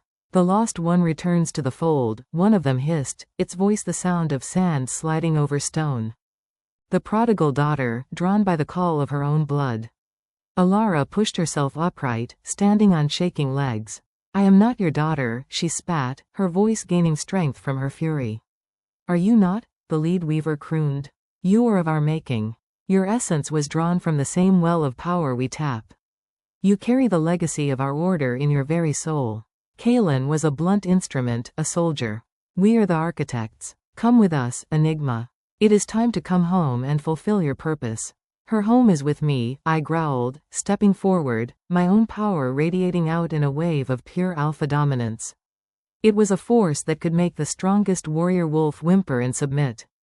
The weavers didn't even flinch. My dominance washed over them like a wave over smooth, dark stones. It had no purchase. They were creatures of a different reality. The Wolf King, the lead weaver said, a note of amusement in its dry voice. You have been a interesting custodian, but your part in this is over. The child has outgrown her protector. One of the weavers at the edge of the circle raised a hand. The shadows at our feet came alive, twisting into cold, solid manacles that snaked up our legs, holding us fast. Lysander roared, slashing at the shadow bindings with his sword, but the blade passed through them as if they were smoke, and the bindings instantly reformed, tighter than before. I struggled, my muscles bunching, but it was like trying to fight the night itself. These were not chains of iron, but of concept. The concept of restraint given form. The lead weaver glided toward Elara. Do not fight us, child. You are confused. Your time among these animals has clouded your true nature. We will help you remember. We will help you become what you were always meant to be. It reached a long, pale hand from within its robe, its fingers ending in sharp, black nails. It was reaching for her face. Don't you touch her, I snarled, throwing all my strength against the shadow bindings, feeling them bite into my spirit. Elara stood her ground. The terror in her eyes had been burned away, replaced by a blazing, incandescent rage. You talk of my true nature, she said, her voice ringing with a power that made the very stones tremble. You, who can only twist and take. You, who see the song of creation and hear only a command to destroy. You understand nothing of what I am. She raised her own hands, not in a defensive posture, but as a conductor would before an orchestra. The symbols on her arms blazed anew, but this time, the light was not silver. It was the pure, untarnished white of a newborn star. You used a flaw to lure me here, she continued, her voice dropping to a deadly whisper. You thought my nature would compel me to fix it. And you were right. She didn't aim her power at the weavers. She aimed it at the unstable rift. A torrent of pure, white, creative energy erupted from her palms and slammed into the shimmering tear in the world. The dissonant whine of the rift rose to a screech. What are you doing? the lead weaver shrieked, its confidence shattering. You will destabilize it completely. No, Elara said, a terrifying smile on her lips. I am not fixing your clumsy stitch. I am unweaving it. The white energy didn't seal the rift. It poured into it, flooding the flawed magic with an overwhelming, perfect harmony. The rift flared, blindingly bright. The weavers cried out, shielding their hooded faces, their connection to the dark magic causing them physical pain. The rift wasn't being closed. It was being purified. The shimmering, cold surface of the gateway solidified into a mirror-bright pane of light. The sickly energy was gone, replaced by a serene, powerful glow. Then, with a sound like a great, cleansing breath, the purified rift collapsed in on itself. But it didn't vanish chaotically. It folded, neatly and perfectly, into a tiny, brilliant point of light that hovered in the air for a moment before winking out of existence. It left behind not a scar, but a sense of profound peace. The tear in the world had been healed so completely it was as if it had never been. The shadow bindings holding Lysander and me dissolved into harmless mist. The weavers were thrown back by the concussive force of the healing. They scrambled to their feet, their forms flickering, their power visibly diminished. Their perfect trap had not only been sprung, it had been turned into a weapon against them. The lead weaver stared at Elara, its hunger now mixed with something new, a sliver of primal fear. What have you become? It whispered. I told you, Elara said, the white light fading from her hands, leaving her looking drained but utterly victorious. You understand nothing. She took a step toward them, and for the first time, the weavers retreated. You have no hold over me, she declared, her voice carrying through the now silent woods. Your magic is a pale shadow of the power I command. I am not your weapon. I am not your daughter. I am your end. Tell the others. Tell them the lost enigma is found. And she is coming for anyone who seeks to chain her again. It was a dismissal, a royal decree from a queen of a power they could not comprehend. The weavers did not need to be told twice. They melted back into the shadows from whence they came, their forms dissipating like smoke in the wind. In moments, the clearing was empty save for us, the ancient stones, and the profound, healed silence. The moment they were gone, Elara's strength gave out. She would have crumpled to the forest floor if I hadn't caught her. I held her close, her body trembling from the immense expenditure of power. Lysander stood guard, his sword still drawn, his face a mask of awe and shock. By the great moon, Theron, what is she? I looked down at the woman in my arms, her breathing ragged, her face pale, but with a look of fierce, unassailable triumph in her eyes. She had faced the architects of her creation and had not just defeated them, she had redefined the terms of the battle entirely. She is Elara, I said, my voice thick with a love and pride so immense it threatened to eclipse the sun. And she is mine. As we carried her back to the horses, the forest around us seemed to sigh in relief. A bird tentatively began to sing, then another. Life was returning to the cleansed earth. The hunt was indeed on. But the roles had been permanently reversed. Elara was no longer the quarry. She was the hunter. And the weavers, for the first time in their long, dark history, had become the prey. The whisper in the woods had been answered, not with submission, but with a roar of defiance that would echo through every shadowy corner of the world. The game was forever changed. The return to the citadel was a somber, silent procession. The victory in the woods felt hollow, a pyrrhic triumph that had cost Elara dearly. She slept for 2 days, a deep, comatose slumber that not even the castle's most skilled healers could rouse her from. They pronounced her physically unharmed, but her spirit, they said, was exhausted, her energy reserves burned down to the very embers. I never left her side. I conducted court from a chair in the corner of her room, my orders issued in low tones to a stream of concerned advisors and warriors who came to pay their respects and gauge their king's mood. The mood was a simmering volcano. The story of what had happened in the western woods had spread, filtered through the awestruck, terrified accounts of the warriors who had been there. It was no longer a story of a saved kingdom, but of a power that could rewrite reality itself. The pack's fear of Elara had transformed. It was no longer the fear of a monster in their midst, but the fear of a force of nature, a benevolent one, perhaps, but a hurricane or an earthquake is no less terrifying for being a natural event. You do not love a hurricane, you survive it. You respect it. You build stronger walls because of it. On the third morning, as a pale dawn light filtered through the window, her eyelids fluttered. I was at her side in an instant, my hand covering hers. Elara? Her eyes opened slowly, the amber depths cloudy with confusion and residual fatigue.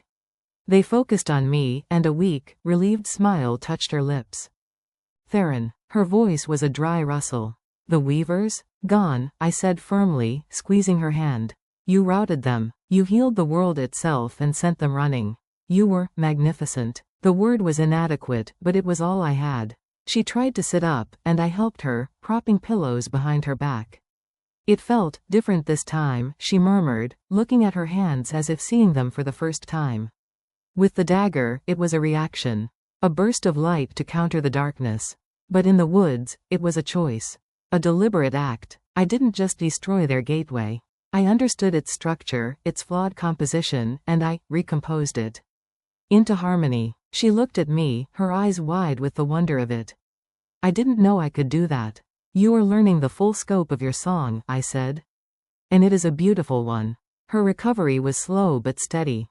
The profound exhaustion had carved new hollows under her eyes, but there was a new light in them as well, a hard-won confidence, a sense of ownership over the immense power she wielded. She was no longer a passenger in her own body. She was the pilot. This newfound strength was immediately tested. The elders requested an audience. Orion and Cassian entered her chambers with a deference that was entirely new. They bowed not just to me, but to her. Valerius, following them, looked like a child on his birthday, his eyes alight with 1,000 questions. Lady Elara, Orion began, his voice uncharacteristically hesitant. The pack, they are unsettled. The tales of the western woods, they speak of a power that is divine. It is not divine, Elara corrected gently but firmly. She was sitting in a chair by the window, wrapped in a blanket, but her voice held a new, unassailable authority. It is simply what I am. Just as you are wolves, I am this. I am a being of creation and order. The weaver's magic is a perversion of that, a corruption. What you witnessed was not a miracle, elder. It was a restoration. Cassian cleared his throat. Be that as it may, the people are afraid. They speak of you as a goddess walking among them. They build small shrines. They leave offerings at the citadel gates. I felt a surge of irritation. They will stop. I will issue a decree. Will that truly help, Theron? Elara asked, turning her calm gaze to me. You cannot decree away awe. Or fear. They need to see me. Not as a distant power, but as a person.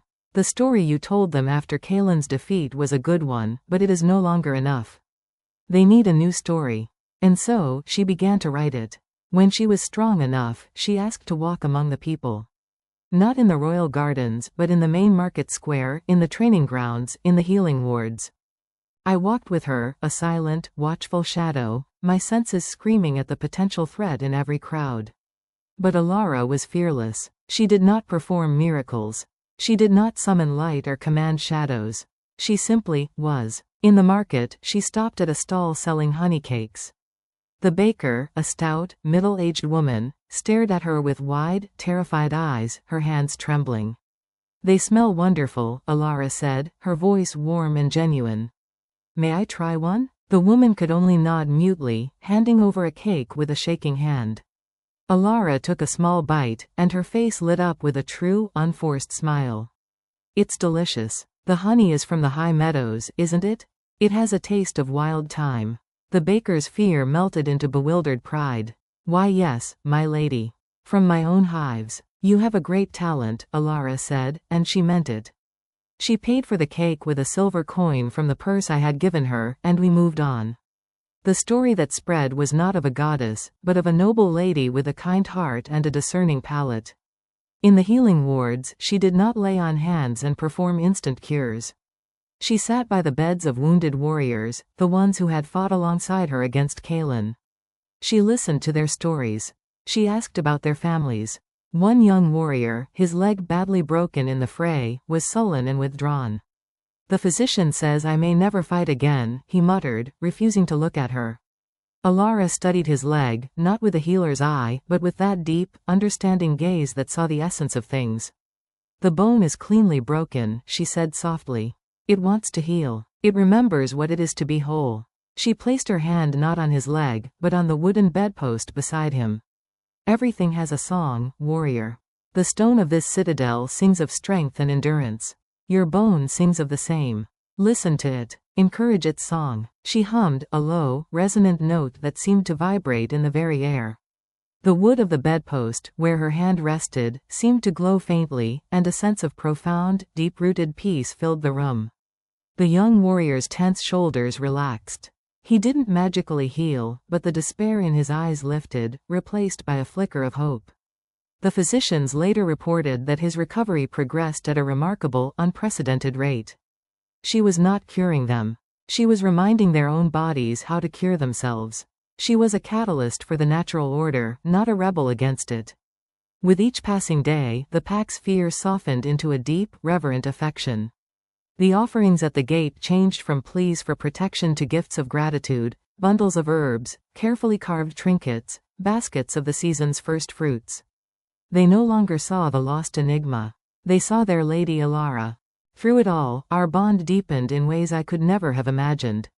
We had moved beyond the frantic need for protection and into a seamless partnership. We spent our evenings in my study, she with a book of ancient poetry I had given her, me with the endless scrolls of governance. We didn't always speak. The silence was a comfortable, living thing between us, filled with the shared understanding of our unique burdens. One night, she looked up from her book, a faint frown on her face. Theron, the tax levies on the eastern farmlands, they seem disproportionately high. I blinked, pulled from a report on border fortifications. The eastern lands are the most fertile. They can bear the burden. But they also flood every spring, she countered, her brow furrowed in thought. The farmers lose a portion of their seed stock annually. A high tax in a good year is manageable.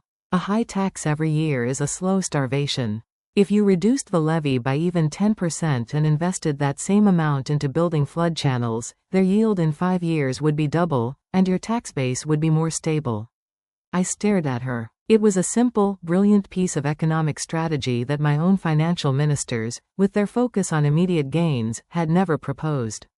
She saw the land not as a resource to be drained, but as a living system to be nurtured. How did you know about the spring floods? I asked, amazed. She looked momentarily puzzled herself. I don't know. I was reading the agricultural report you left on the table, and the numbers, they just arranged themselves in my mind. It felt obvious. It was another piece of the puzzle.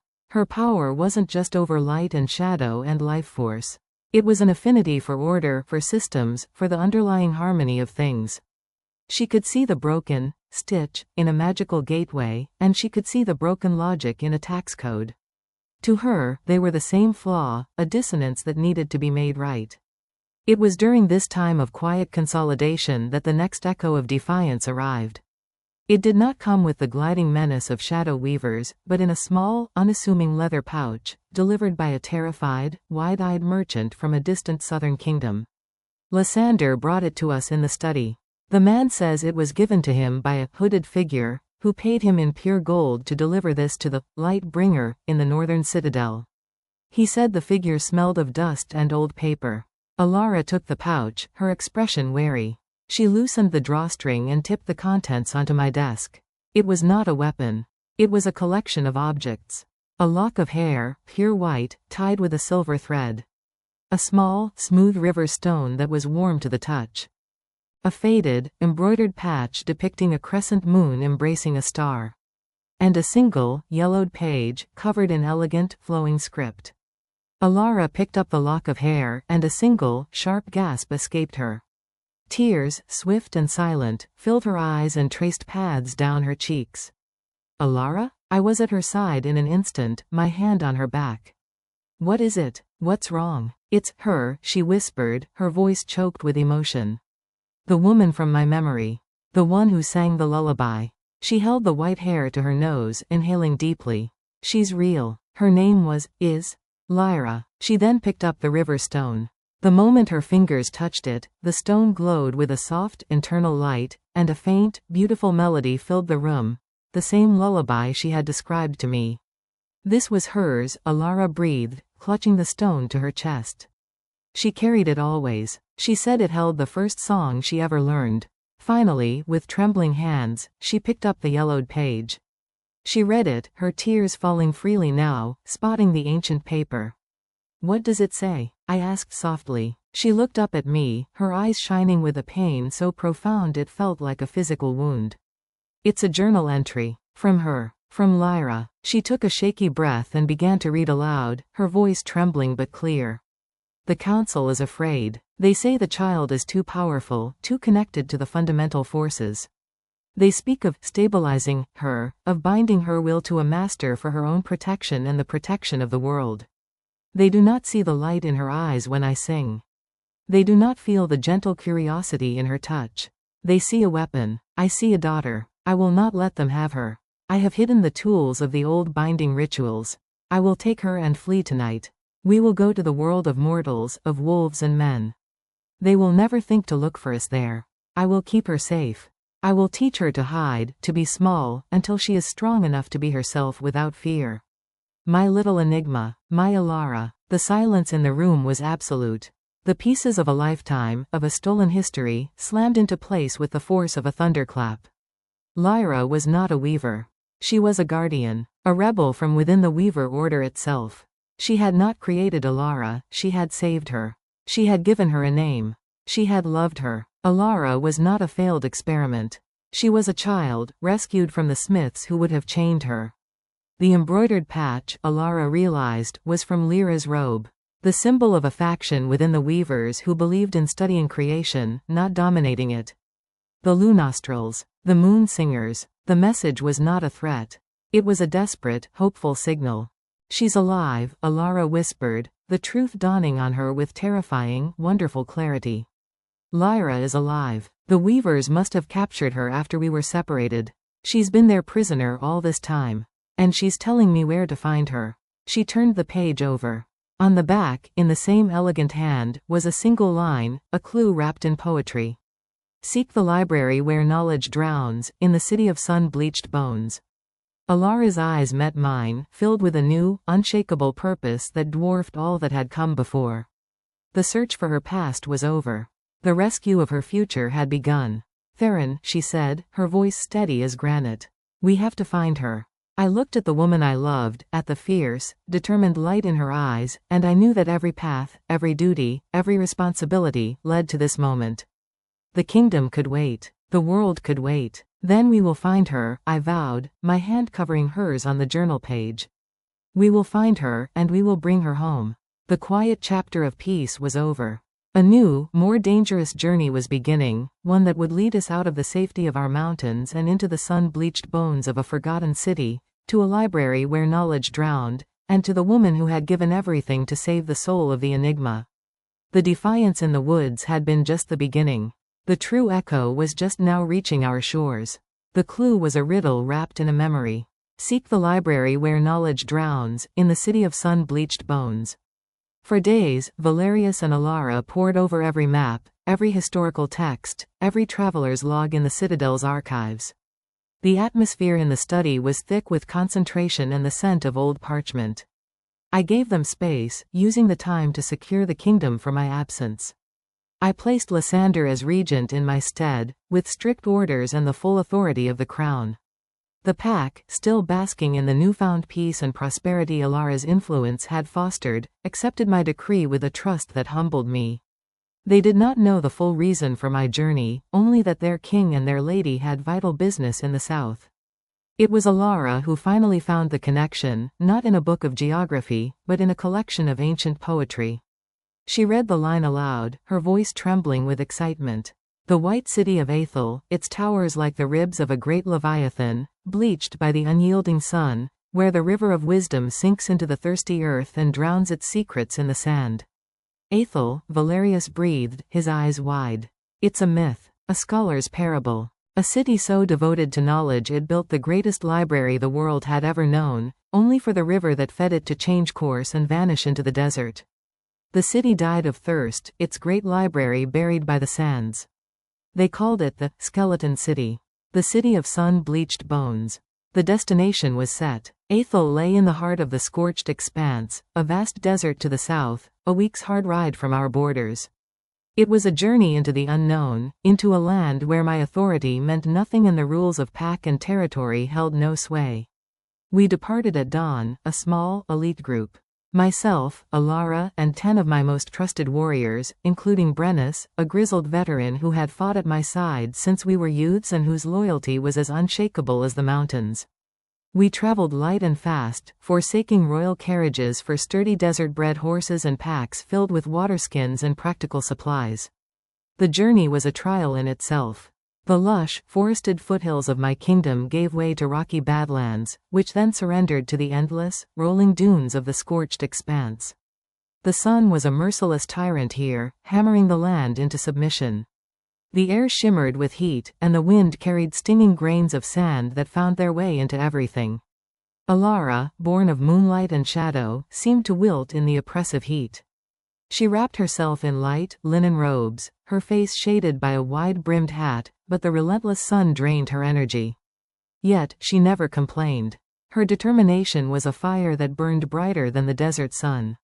Every evening, as the temperature plummeted, she would practice, not with grand displays of power, but with fine, precise control. She would coax moisture from the parched air into our waterskins, she would sense the deep, hidden water tables far beneath the sand, and she would calm the sudden, violent sand squalls that threatened to disorient us. My warriors watched her with a new kind of awe. They saw her not as a distant power, but as a vital, life-giving presence in this dead land. She was becoming the heart of our small pack. After 7 grueling days, we saw it. On the horizon, emerging from the heat haze, were the pale, skeletal remains of a city. Towers, worn down to jagged stumps, stood against the sky like broken teeth. The ruins sprawled for miles, a ghost of white stone and bleached bone, just as the poem had described. As we drew closer, the scale of the desolation became apparent. The sand had reclaimed much of it, drifting into grand plazas and swallowing entire districts. The silence was absolute, a heavy blanket of centuries-old death. The library, Elara murmured, her eyes scanning the ruins with that deep, knowing gaze. It's not in the center. It's on the edge, where the river once flowed, where the knowledge drowned. She led us through the corpse of the city, through colonnaded streets now open to the sky, past statues of forgotten kings whose features had been sandblasted into smooth, anonymous oblivion. The air was cool and still in the shadows of the ruins, a welcome relief from the desert inferno outside. We reached a vast, circular depression on the city's western edge. At its center, half buried by a great dune, was the gaping maw of an entrance, flanked by massive, toppled columns. Carved above the entrance, though worn almost smooth, was the symbol of an open book with a river flowing through it. The Library of Athel. A sense of profound foreboding settled over me. This was not a place of light and life. It was a tomb. We dismounted, tethering the horses in the shade of a broken wall. Brennus and his men fanned out, establishing a perimeter, their hands on their weapons, their senses stretched to the limit. Elara stood at the top of the depression, looking down into the dark entrance. She closed her eyes, breathing deeply. "She's here," Elara whispered, her voice cracking with emotion. "I can feel her. Faint, like a fading echo. But she's here. And she's not alone. The Weavers. They had to be here. This was not just a hiding place, it was a fortress. A prison." I drew my sword. The steel whispered softly in the immense silence. "Then let's not keep them waiting." We descended into the darkness, leaving the blinding sun behind. The air grew cold and carried the unmistakable scent of dust, decay, and something else, the oily, static scent of Weaver magic. The hunt was over. The rescue had begun. And deep in the sun-bleached bones of a dead city, in a library where knowledge had drowned, we would finally meet the architects of Elara's past, and decide the fate of her future. The entrance to the library opened into a vast, cavernous space that defied the logic of the desert above. It was not a building buried by sand, but a subterranean complex carved directly into the bedrock, a necropolis for knowledge. The air was frigid and still, preserved in a deep chill that had lasted for millennia. Our footsteps echoed ominously in the profound silence, the only sound in a world that had been mute for centuries. Massive, towering shelves, carved from the same white stone as the city, stretched up into the darkness beyond the reach of our torchlight. They were filled with scrolls and codices, but time and the insidious dampness that had followed the river's death had turned them into fused, crumbling blocks of pulp and leather. This was indeed where knowledge had drowned, not in water, but in the slow, patient entropy of the ages. Elara led the way, a small, silver light glowing in her palm, casting long, dancing shadows that made the skeletal bookshelves seem like a forest of the dead. She moved with a purpose that was both desperate and precise, following the faint, fading thread of Lyra's presence. "This way," she whispered, her voice hushed by the weight of the place. "Deeper. They're keeping her deep." We moved through the grand halls, past reading rooms where dust-covered desks sat as if waiting for scholars who would never return, through archways leading into smaller, specialized chambers for astronomy, alchemy, and history. The sheer scale of the lost knowledge was staggering, a monument to a civilization's ambition, now a ghost in the dark. The further we went, the more the atmosphere changed. The scent of old paper and stone dust was gradually overpowered by the familiar, chilling scent of weaver magic. It was thicker here, more potent, a deliberate presence defiling the ancient silence. The air grew colder, and a faint, greenish luminescence began to emanate from up ahead, casting a sickly glow. We reached a central rotunda, far larger than any chamber we had yet seen. In its center was a deep, dry well, the source, I presumed, of the long-vanished river. And around this well, the weavers had made their nest. Dozens of them, perhaps 50 or more, stood in a silent, hooded circle. They did not move as we entered. Their attention was fixed on the center of their circle, where a frail, ancient woman was chained to a stone chair. Her head was bowed, her long, white hair, the same lock we had been sent, falling around her face like a shroud. This was Lyra, but she was not the focus of their ritual. Hovering in the air above the dry well was something that made my blood run cold. It was a sphere of swirling, solidified darkness, a miniature star of nothingness. From it, tendrils of shadow reached out, not towards Lyra, but towards the walls of the library itself, sinking into the ancient stone, into the countless drowned books. It was slowly, methodically, consuming the knowledge, the history, the very memory of the place. The orb of oblivion, Elara breathed, her face pale with horror. "They're not just hiding here. They're feeding it. They're using the accumulated knowledge of a dead civilization to power a weapon that can erase history itself." The lead weaver, the same ancient one from the gateway in the woods, turned its hooded head toward us. Its dry, rustling voice filled the rotunda. "You are too late, prodigal daughter. The orb is nearly sated. With the power of Aethel, we will not need to bind you. We will unmake the world you have chosen and write a new one from the blank slate. A world of perfect, silent order." "That is not order," Elara shot back, her voice ringing with defiance in the vast space. "That is death. You are parasites on the corpse of history. We are its curators," the weaver shrieked, its composure breaking. "We are cutting out the diseased, chaotic parts. Your attachment to this wolf, to this fleeting world, is a sickness. We will cure you of it."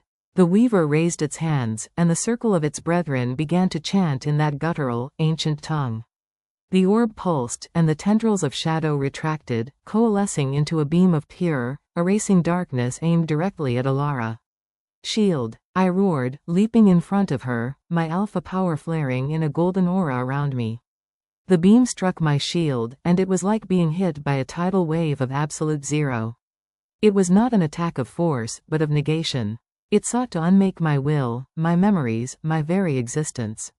I gritted my teeth, pouring every ounce of my strength, my love for Elara, my duty to my pack, into the barrier.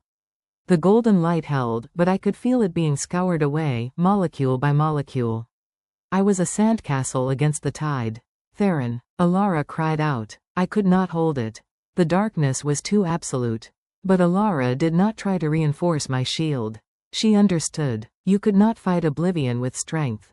You had to fight it with memory. With story. She stepped out from behind me, ignoring my shouted warning, and faced the beam of nothingness. She did not raise a shield of light. Instead, she began to sing. It was the lullaby, the same melody that had come from the riverstone. But now, she gave it words. Words of a mother's love for a child. Words of a guardian's sacrifice. She sang of Lyra, of her courage, of her name. She sang of the Moonsingers, their belief in harmony. She sang of Theron, the Alpha King with a heart strong enough to love a mystery. She sang of the pack, of their loyalty, of their home in the mountains. She wove a tapestry of sound and light and memory, a story so vivid, so real, so full of life and love and sacrifice, that it solidified in the air before her. The beam of oblivion hit this living tapestry, and it could not erase it. A story of pure, selfless love was a truth that oblivion had no power over. The beam shattered against her song, dissipating into harmless mist. The weavers recoiled, their chant faltering. Their weapon was useless against this. Now, Elara, I shouted, my strength returning. She didn't need my encouragement. Her song changed, becoming a command, a melody of unbinding. She sang to the chains holding Lyra. The ancient metal, listening to a song older than itself, glowed and then crumbled to dust. Lyra slumped forward, free. Elara then turned her song on the weavers themselves. She did not attack them. She sang of their own history, of the schism that created the Lunostrils, of the choice they had to make between domination and guardianship. She sang the truth of their own fractured souls back to them. It was a mercy far crueler than any sword. The weavers clutched their hooded heads, screaming as the lies they had built their lives upon were unraveled by the pure, harmonic truth of her voice. One by one, their forms flickered and destabilized. They were not being destroyed, they were being remembered out of existence, their power dissolving as the dissonance that sustained them was healed. The lead weaver was the last. It stared at Elara, its hunger finally replaced by a look of devastating understanding. You were never the weapon, it rasped. You were the judge. And then, it too, dissolved into a wisp of forgotten shadow. The rotunda fell silent. The orb of oblivion, deprived of its masters and its purpose, winked out of existence. The only light came from Elara, who stood panting, her song ended, the silver glow fading from her skin. It was over. I rushed to her side as she stumbled toward the stone chair. Lyra was stirring, lifting her head. Her face was ancient, lined with centuries of hardship, but her eyes were the same as Elara's, a bright, intelligent amber, filled with a love so deep and enduring it had survived imprisonment and the threat of total erasure. Elara? Lyra's voice was a dry whisper, but it was filled with wonder. My little enigma, you found your song. Elara fell to her knees before the old woman, tears streaming down her face. She didn't say a word. She simply laid her head in Lyra's lap, and the old woman's frail, trembling hands came up to stroke her hair. I stood back, giving them this moment, my own heart too full for words. We had come to the city of sun-bleached bones and found not just a prisoner, but a mother. And in a library where knowledge had drowned, a story of love had triumphed over the void. We did not linger in the tomb of Athel. The atmosphere, once heavy with malevolent magic, was now just sad and empty, a monument to a forgotten age. Lyra was weak, her body frail from long imprisonment, but her spirit was unbroken. Her eyes, so like Elara's, missed nothing, and they held a deep, abiding wisdom that spoke of ages I could scarcely comprehend.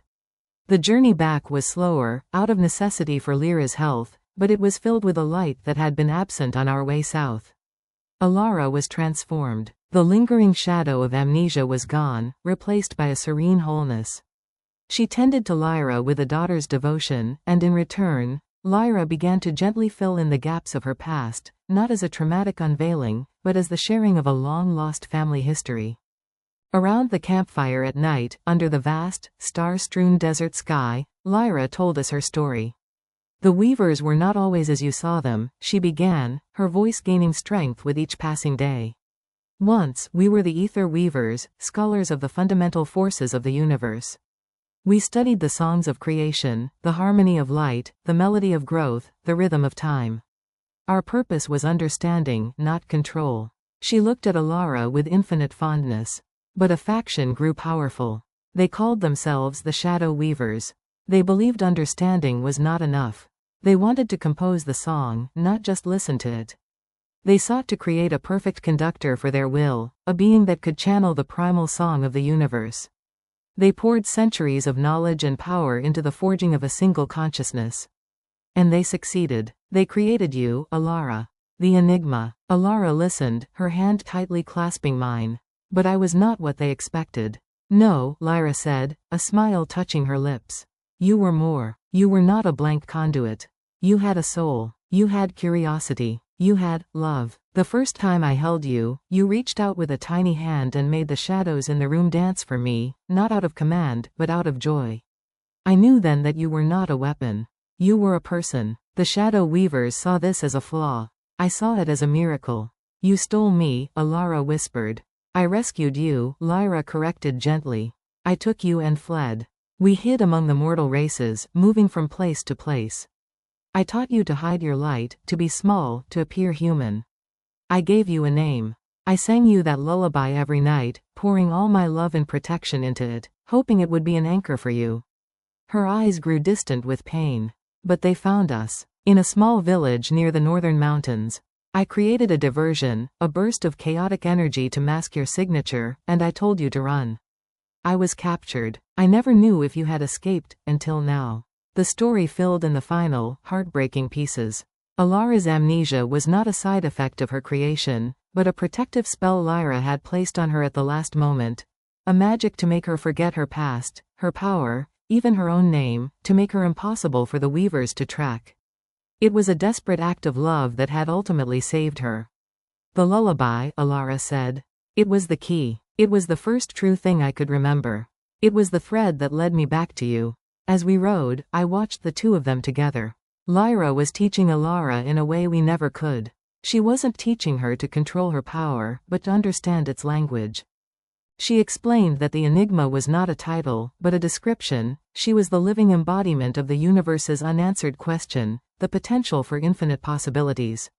Her power was the ability to influence the probability of those possibilities, to encourage harmony over chaos, creation over destruction. The weavers feared the chaos of free will, Lyra explained one afternoon as we entered the greener, friendlier lands of my kingdom's borders.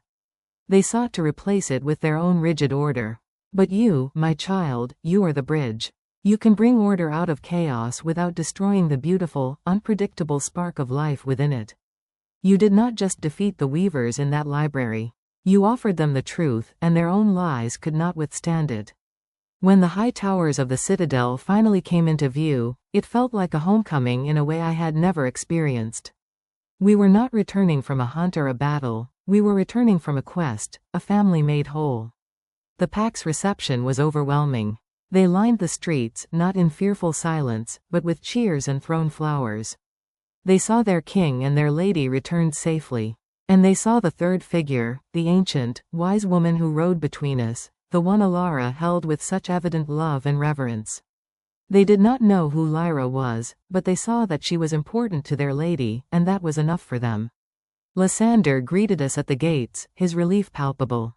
The kingdom is secure, Theron. And it has prospered in your absence. The new crop rotations, the flood channels, the eastern farmlands report a yield unlike any in living memory. I looked at Elara, who gave me a small, knowing smile. Her influence was already weaving a new, more resilient harmony into the very fabric of my kingdom. We settled Lyra into the chambers adjoining Elara's, a suite of rooms filled with sunlight and books. The citadel, a place built for war and rule, was slowly transforming into a sanctuary, a place of learning and light. That evening, as the sun set behind the mountains, painting the sky in fiery hues, I found Elara and Lyra in the royal gardens. Lyra was seated on a stone bench, and Elara was on the grass at her feet, her head resting against Lyra's knees, just as she had in the library. Lyra was humming the lullaby, her frail hand stroking Elara's hair. I stopped at a distance, not wanting to intrude. This was their moment, a circle finally closed after a lifetime of separation. But Lyra looked up and saw me. She smiled, a warm, genuine smile that erased centuries from her face, and gestured for me to join them. I sat beside her on the bench. The silence between us was comfortable, filled with the contentment of a battle hard won and a future full of promise. She told me what you did, Lyra said softly, her gaze on Elara. How you found her, how you protected her, how you saw the person, not the power. She turned her amber eyes to me. You have a strong heart, Wolf King. Strong enough to be the anchor for a star. Thank you for keeping my daughter safe when I could not. She saved us all, I said, my voice thick with emotion. She is the best thing that has ever happened to me and to this kingdom. Elara looked up at me, her eyes shining with unshed tears of happiness. In their depths, I saw our past, our present, and a future I had never dared to dream of, a future not of mere survival, but of thriving, of building, of creating a legacy of light that would last for generations. The first song had been a lullaby of love and protection. The next song, I knew, would be an epic of a kingdom reborn, sung by an alpha king and his enigma queen, guided by the wisdom of the first moon singer. The melody was just beginning. A year passed. Not just any year, but a year that felt like the true beginning of a new calendar. The citadel, once a stark fortress of stone and martial law, had blossomed. Ivy climbed the walls, gardens flourished in every courtyard, and the great hall, once the site of a bloody confrontation, now hosted scholars, artists, and diplomats from distant lands. The fear was gone, replaced by a vibrant, hopeful energy. Lair's presence was the gentle, guiding hand behind this transformation. She did not rule or command. She advised, she taught, she shared the ancient knowledge of the Lunostrals. She established a school not of magic, but of harmony, where the children of the pack, both wolf and human, learned about the interconnectedness of all things, the song of the growing crop, the rhythm of the seasons, the melody of a well-governed society. The pack was learning to listen to the world, and in doing so, they were finding a new, deeper strength. Elara was the heart of it all. Her power, now fully understood and integrated, was no longer a thing of dramatic, world-bending displays. It was in the small, everyday miracles. A word of encouragement that healed a rift between feuding families. A touch that helped a barren field yield a surprising harvest. A glance that could calm a restless heart. She walked among her people not as a distant goddess, but as their lady, their friend, their protector. The title, Enigma, was rarely spoken aloud anymore. She was simply Elara. And I was a king reborn. My duty was no longer a heavy chain, but a sacred privilege. I ruled not just with strength, but with the wisdom Elara and Lyra provided. We governed together, a trinity of power, love, and knowledge. The laws we passed were just and compassionate, focused on nurturing the potential of every member of the pack. Our kingdom became a beacon, a legend in its own right, the mountain kingdom where the wolf and the star lived in harmony. On the anniversary of the day I had found her unconscious in the storm-racked woods, I took Elara back to that very spot. The great oak stood as sentinel as ever, but the air was peaceful now, filled with the gentle sounds of a summer evening. It feels like a lifetime ago, she murmured, looking at the gnarled roots where she had lain. I was so lost, so empty. And now? I asked, turning to face her, my heart pounding with a nervous rhythm that was entirely new to me. She smiled, a smile that held the light of 1,000 peaceful dawns. Now I am found. I have a mother. I have a people. I have a home. She reached out and took my hand. And I have you. This was the moment. The one I had planned for weeks, with Lysander's help and Lyra's blessing. I had practiced the words 1,000 times in my head, but now they felt clumsy and inadequate. Elara, I began, my voice slightly unsteady. I went down on one knee before her, still holding her hand. Her eyes widened, her breath catching. A year ago, I found a mystery. A power that could have meant the end of my world. But you became its beginning. You have brought light to the shadows, music to the silence, and meaning to a king who thought his life was only about duty and strength. I reached into my pocket and pulled out a small, velvet box. I opened it. Inside, on a bed of black silk, rested a ring. The band was forged from the same dark, star metal as Kaelin's dagger, but Lyra and Elara had worked together to purify it, to fill it with light. Now, it was a band of swirling silver and night, and set within it was a single, perfect moonstone that seemed to hold a captured, swirling light within its depths, much like Elara's eyes. You are my anchor, Elara. You are my light. You are my heart. Will you do me the unparalleled honor of becoming my queen? Not just the lady of this kingdom, but my wife. My partner in every breath I take for the rest of my life. Tears streamed freely down her face, but they were tears of pure, unadulterated joy. She didn't speak. She simply nodded, her smile so brilliant it outshone the emerging stars above. She let me slip the ring onto her finger. It fit perfectly. As it settled into place, the moonstone flared with a soft, happy light, and for a moment, the shadows under the great oak tree danced not in obedience but in celebration. I stood and pulled her into my arms, holding her as if I would never let go. This was the final piece of the harmony. The last, perfect note in the song we had been composing together since the night of the storm. Our wedding was not a grand, political affair. It was a pack celebration. It was held in the great hall, but now the hall was filled with flowers and light instead of fear and suspicion. The entire citadel and the town below feasted and danced for 3 days. Lyra presided over the ceremony, her voice weaving a blessing of such ancient, powerful love that everyone present felt their own hearts swell with joy. When I kissed Elara for the first time, as my wife, as my queen, it was not a kiss of passion, but of promise. A vow of a future built together. A seal on the bond that had been written in the stars long before either of us was born. That night, as we stood on the balcony, looking out over our peaceful, sleeping kingdom, Elara leaned her head against my shoulder. "Do you think there are more challenges ahead?" she asked softly. "More hunters?" "Perhaps," I said, holding her close. "The world is vast, and shadows linger. But let them come." I looked down at her, at the moonstone on her finger, at the serene strength in her face. "They will find a kingdom united. They will find a people who know how to fight for the light. And they will find a queen whose heart can turn the darkest night into dawn." She was not human. She was not wolf. She was something far more ancient and wonderful. And she was mine. The Alpha King's heart had chosen her first, and in doing so, it had not only saved his kingdom, it had found its own destiny. The story of the lost enigma was over. The legend of the Queen of Light had just begun. And our song, a duet of strength and love, would echo through the mountains forever.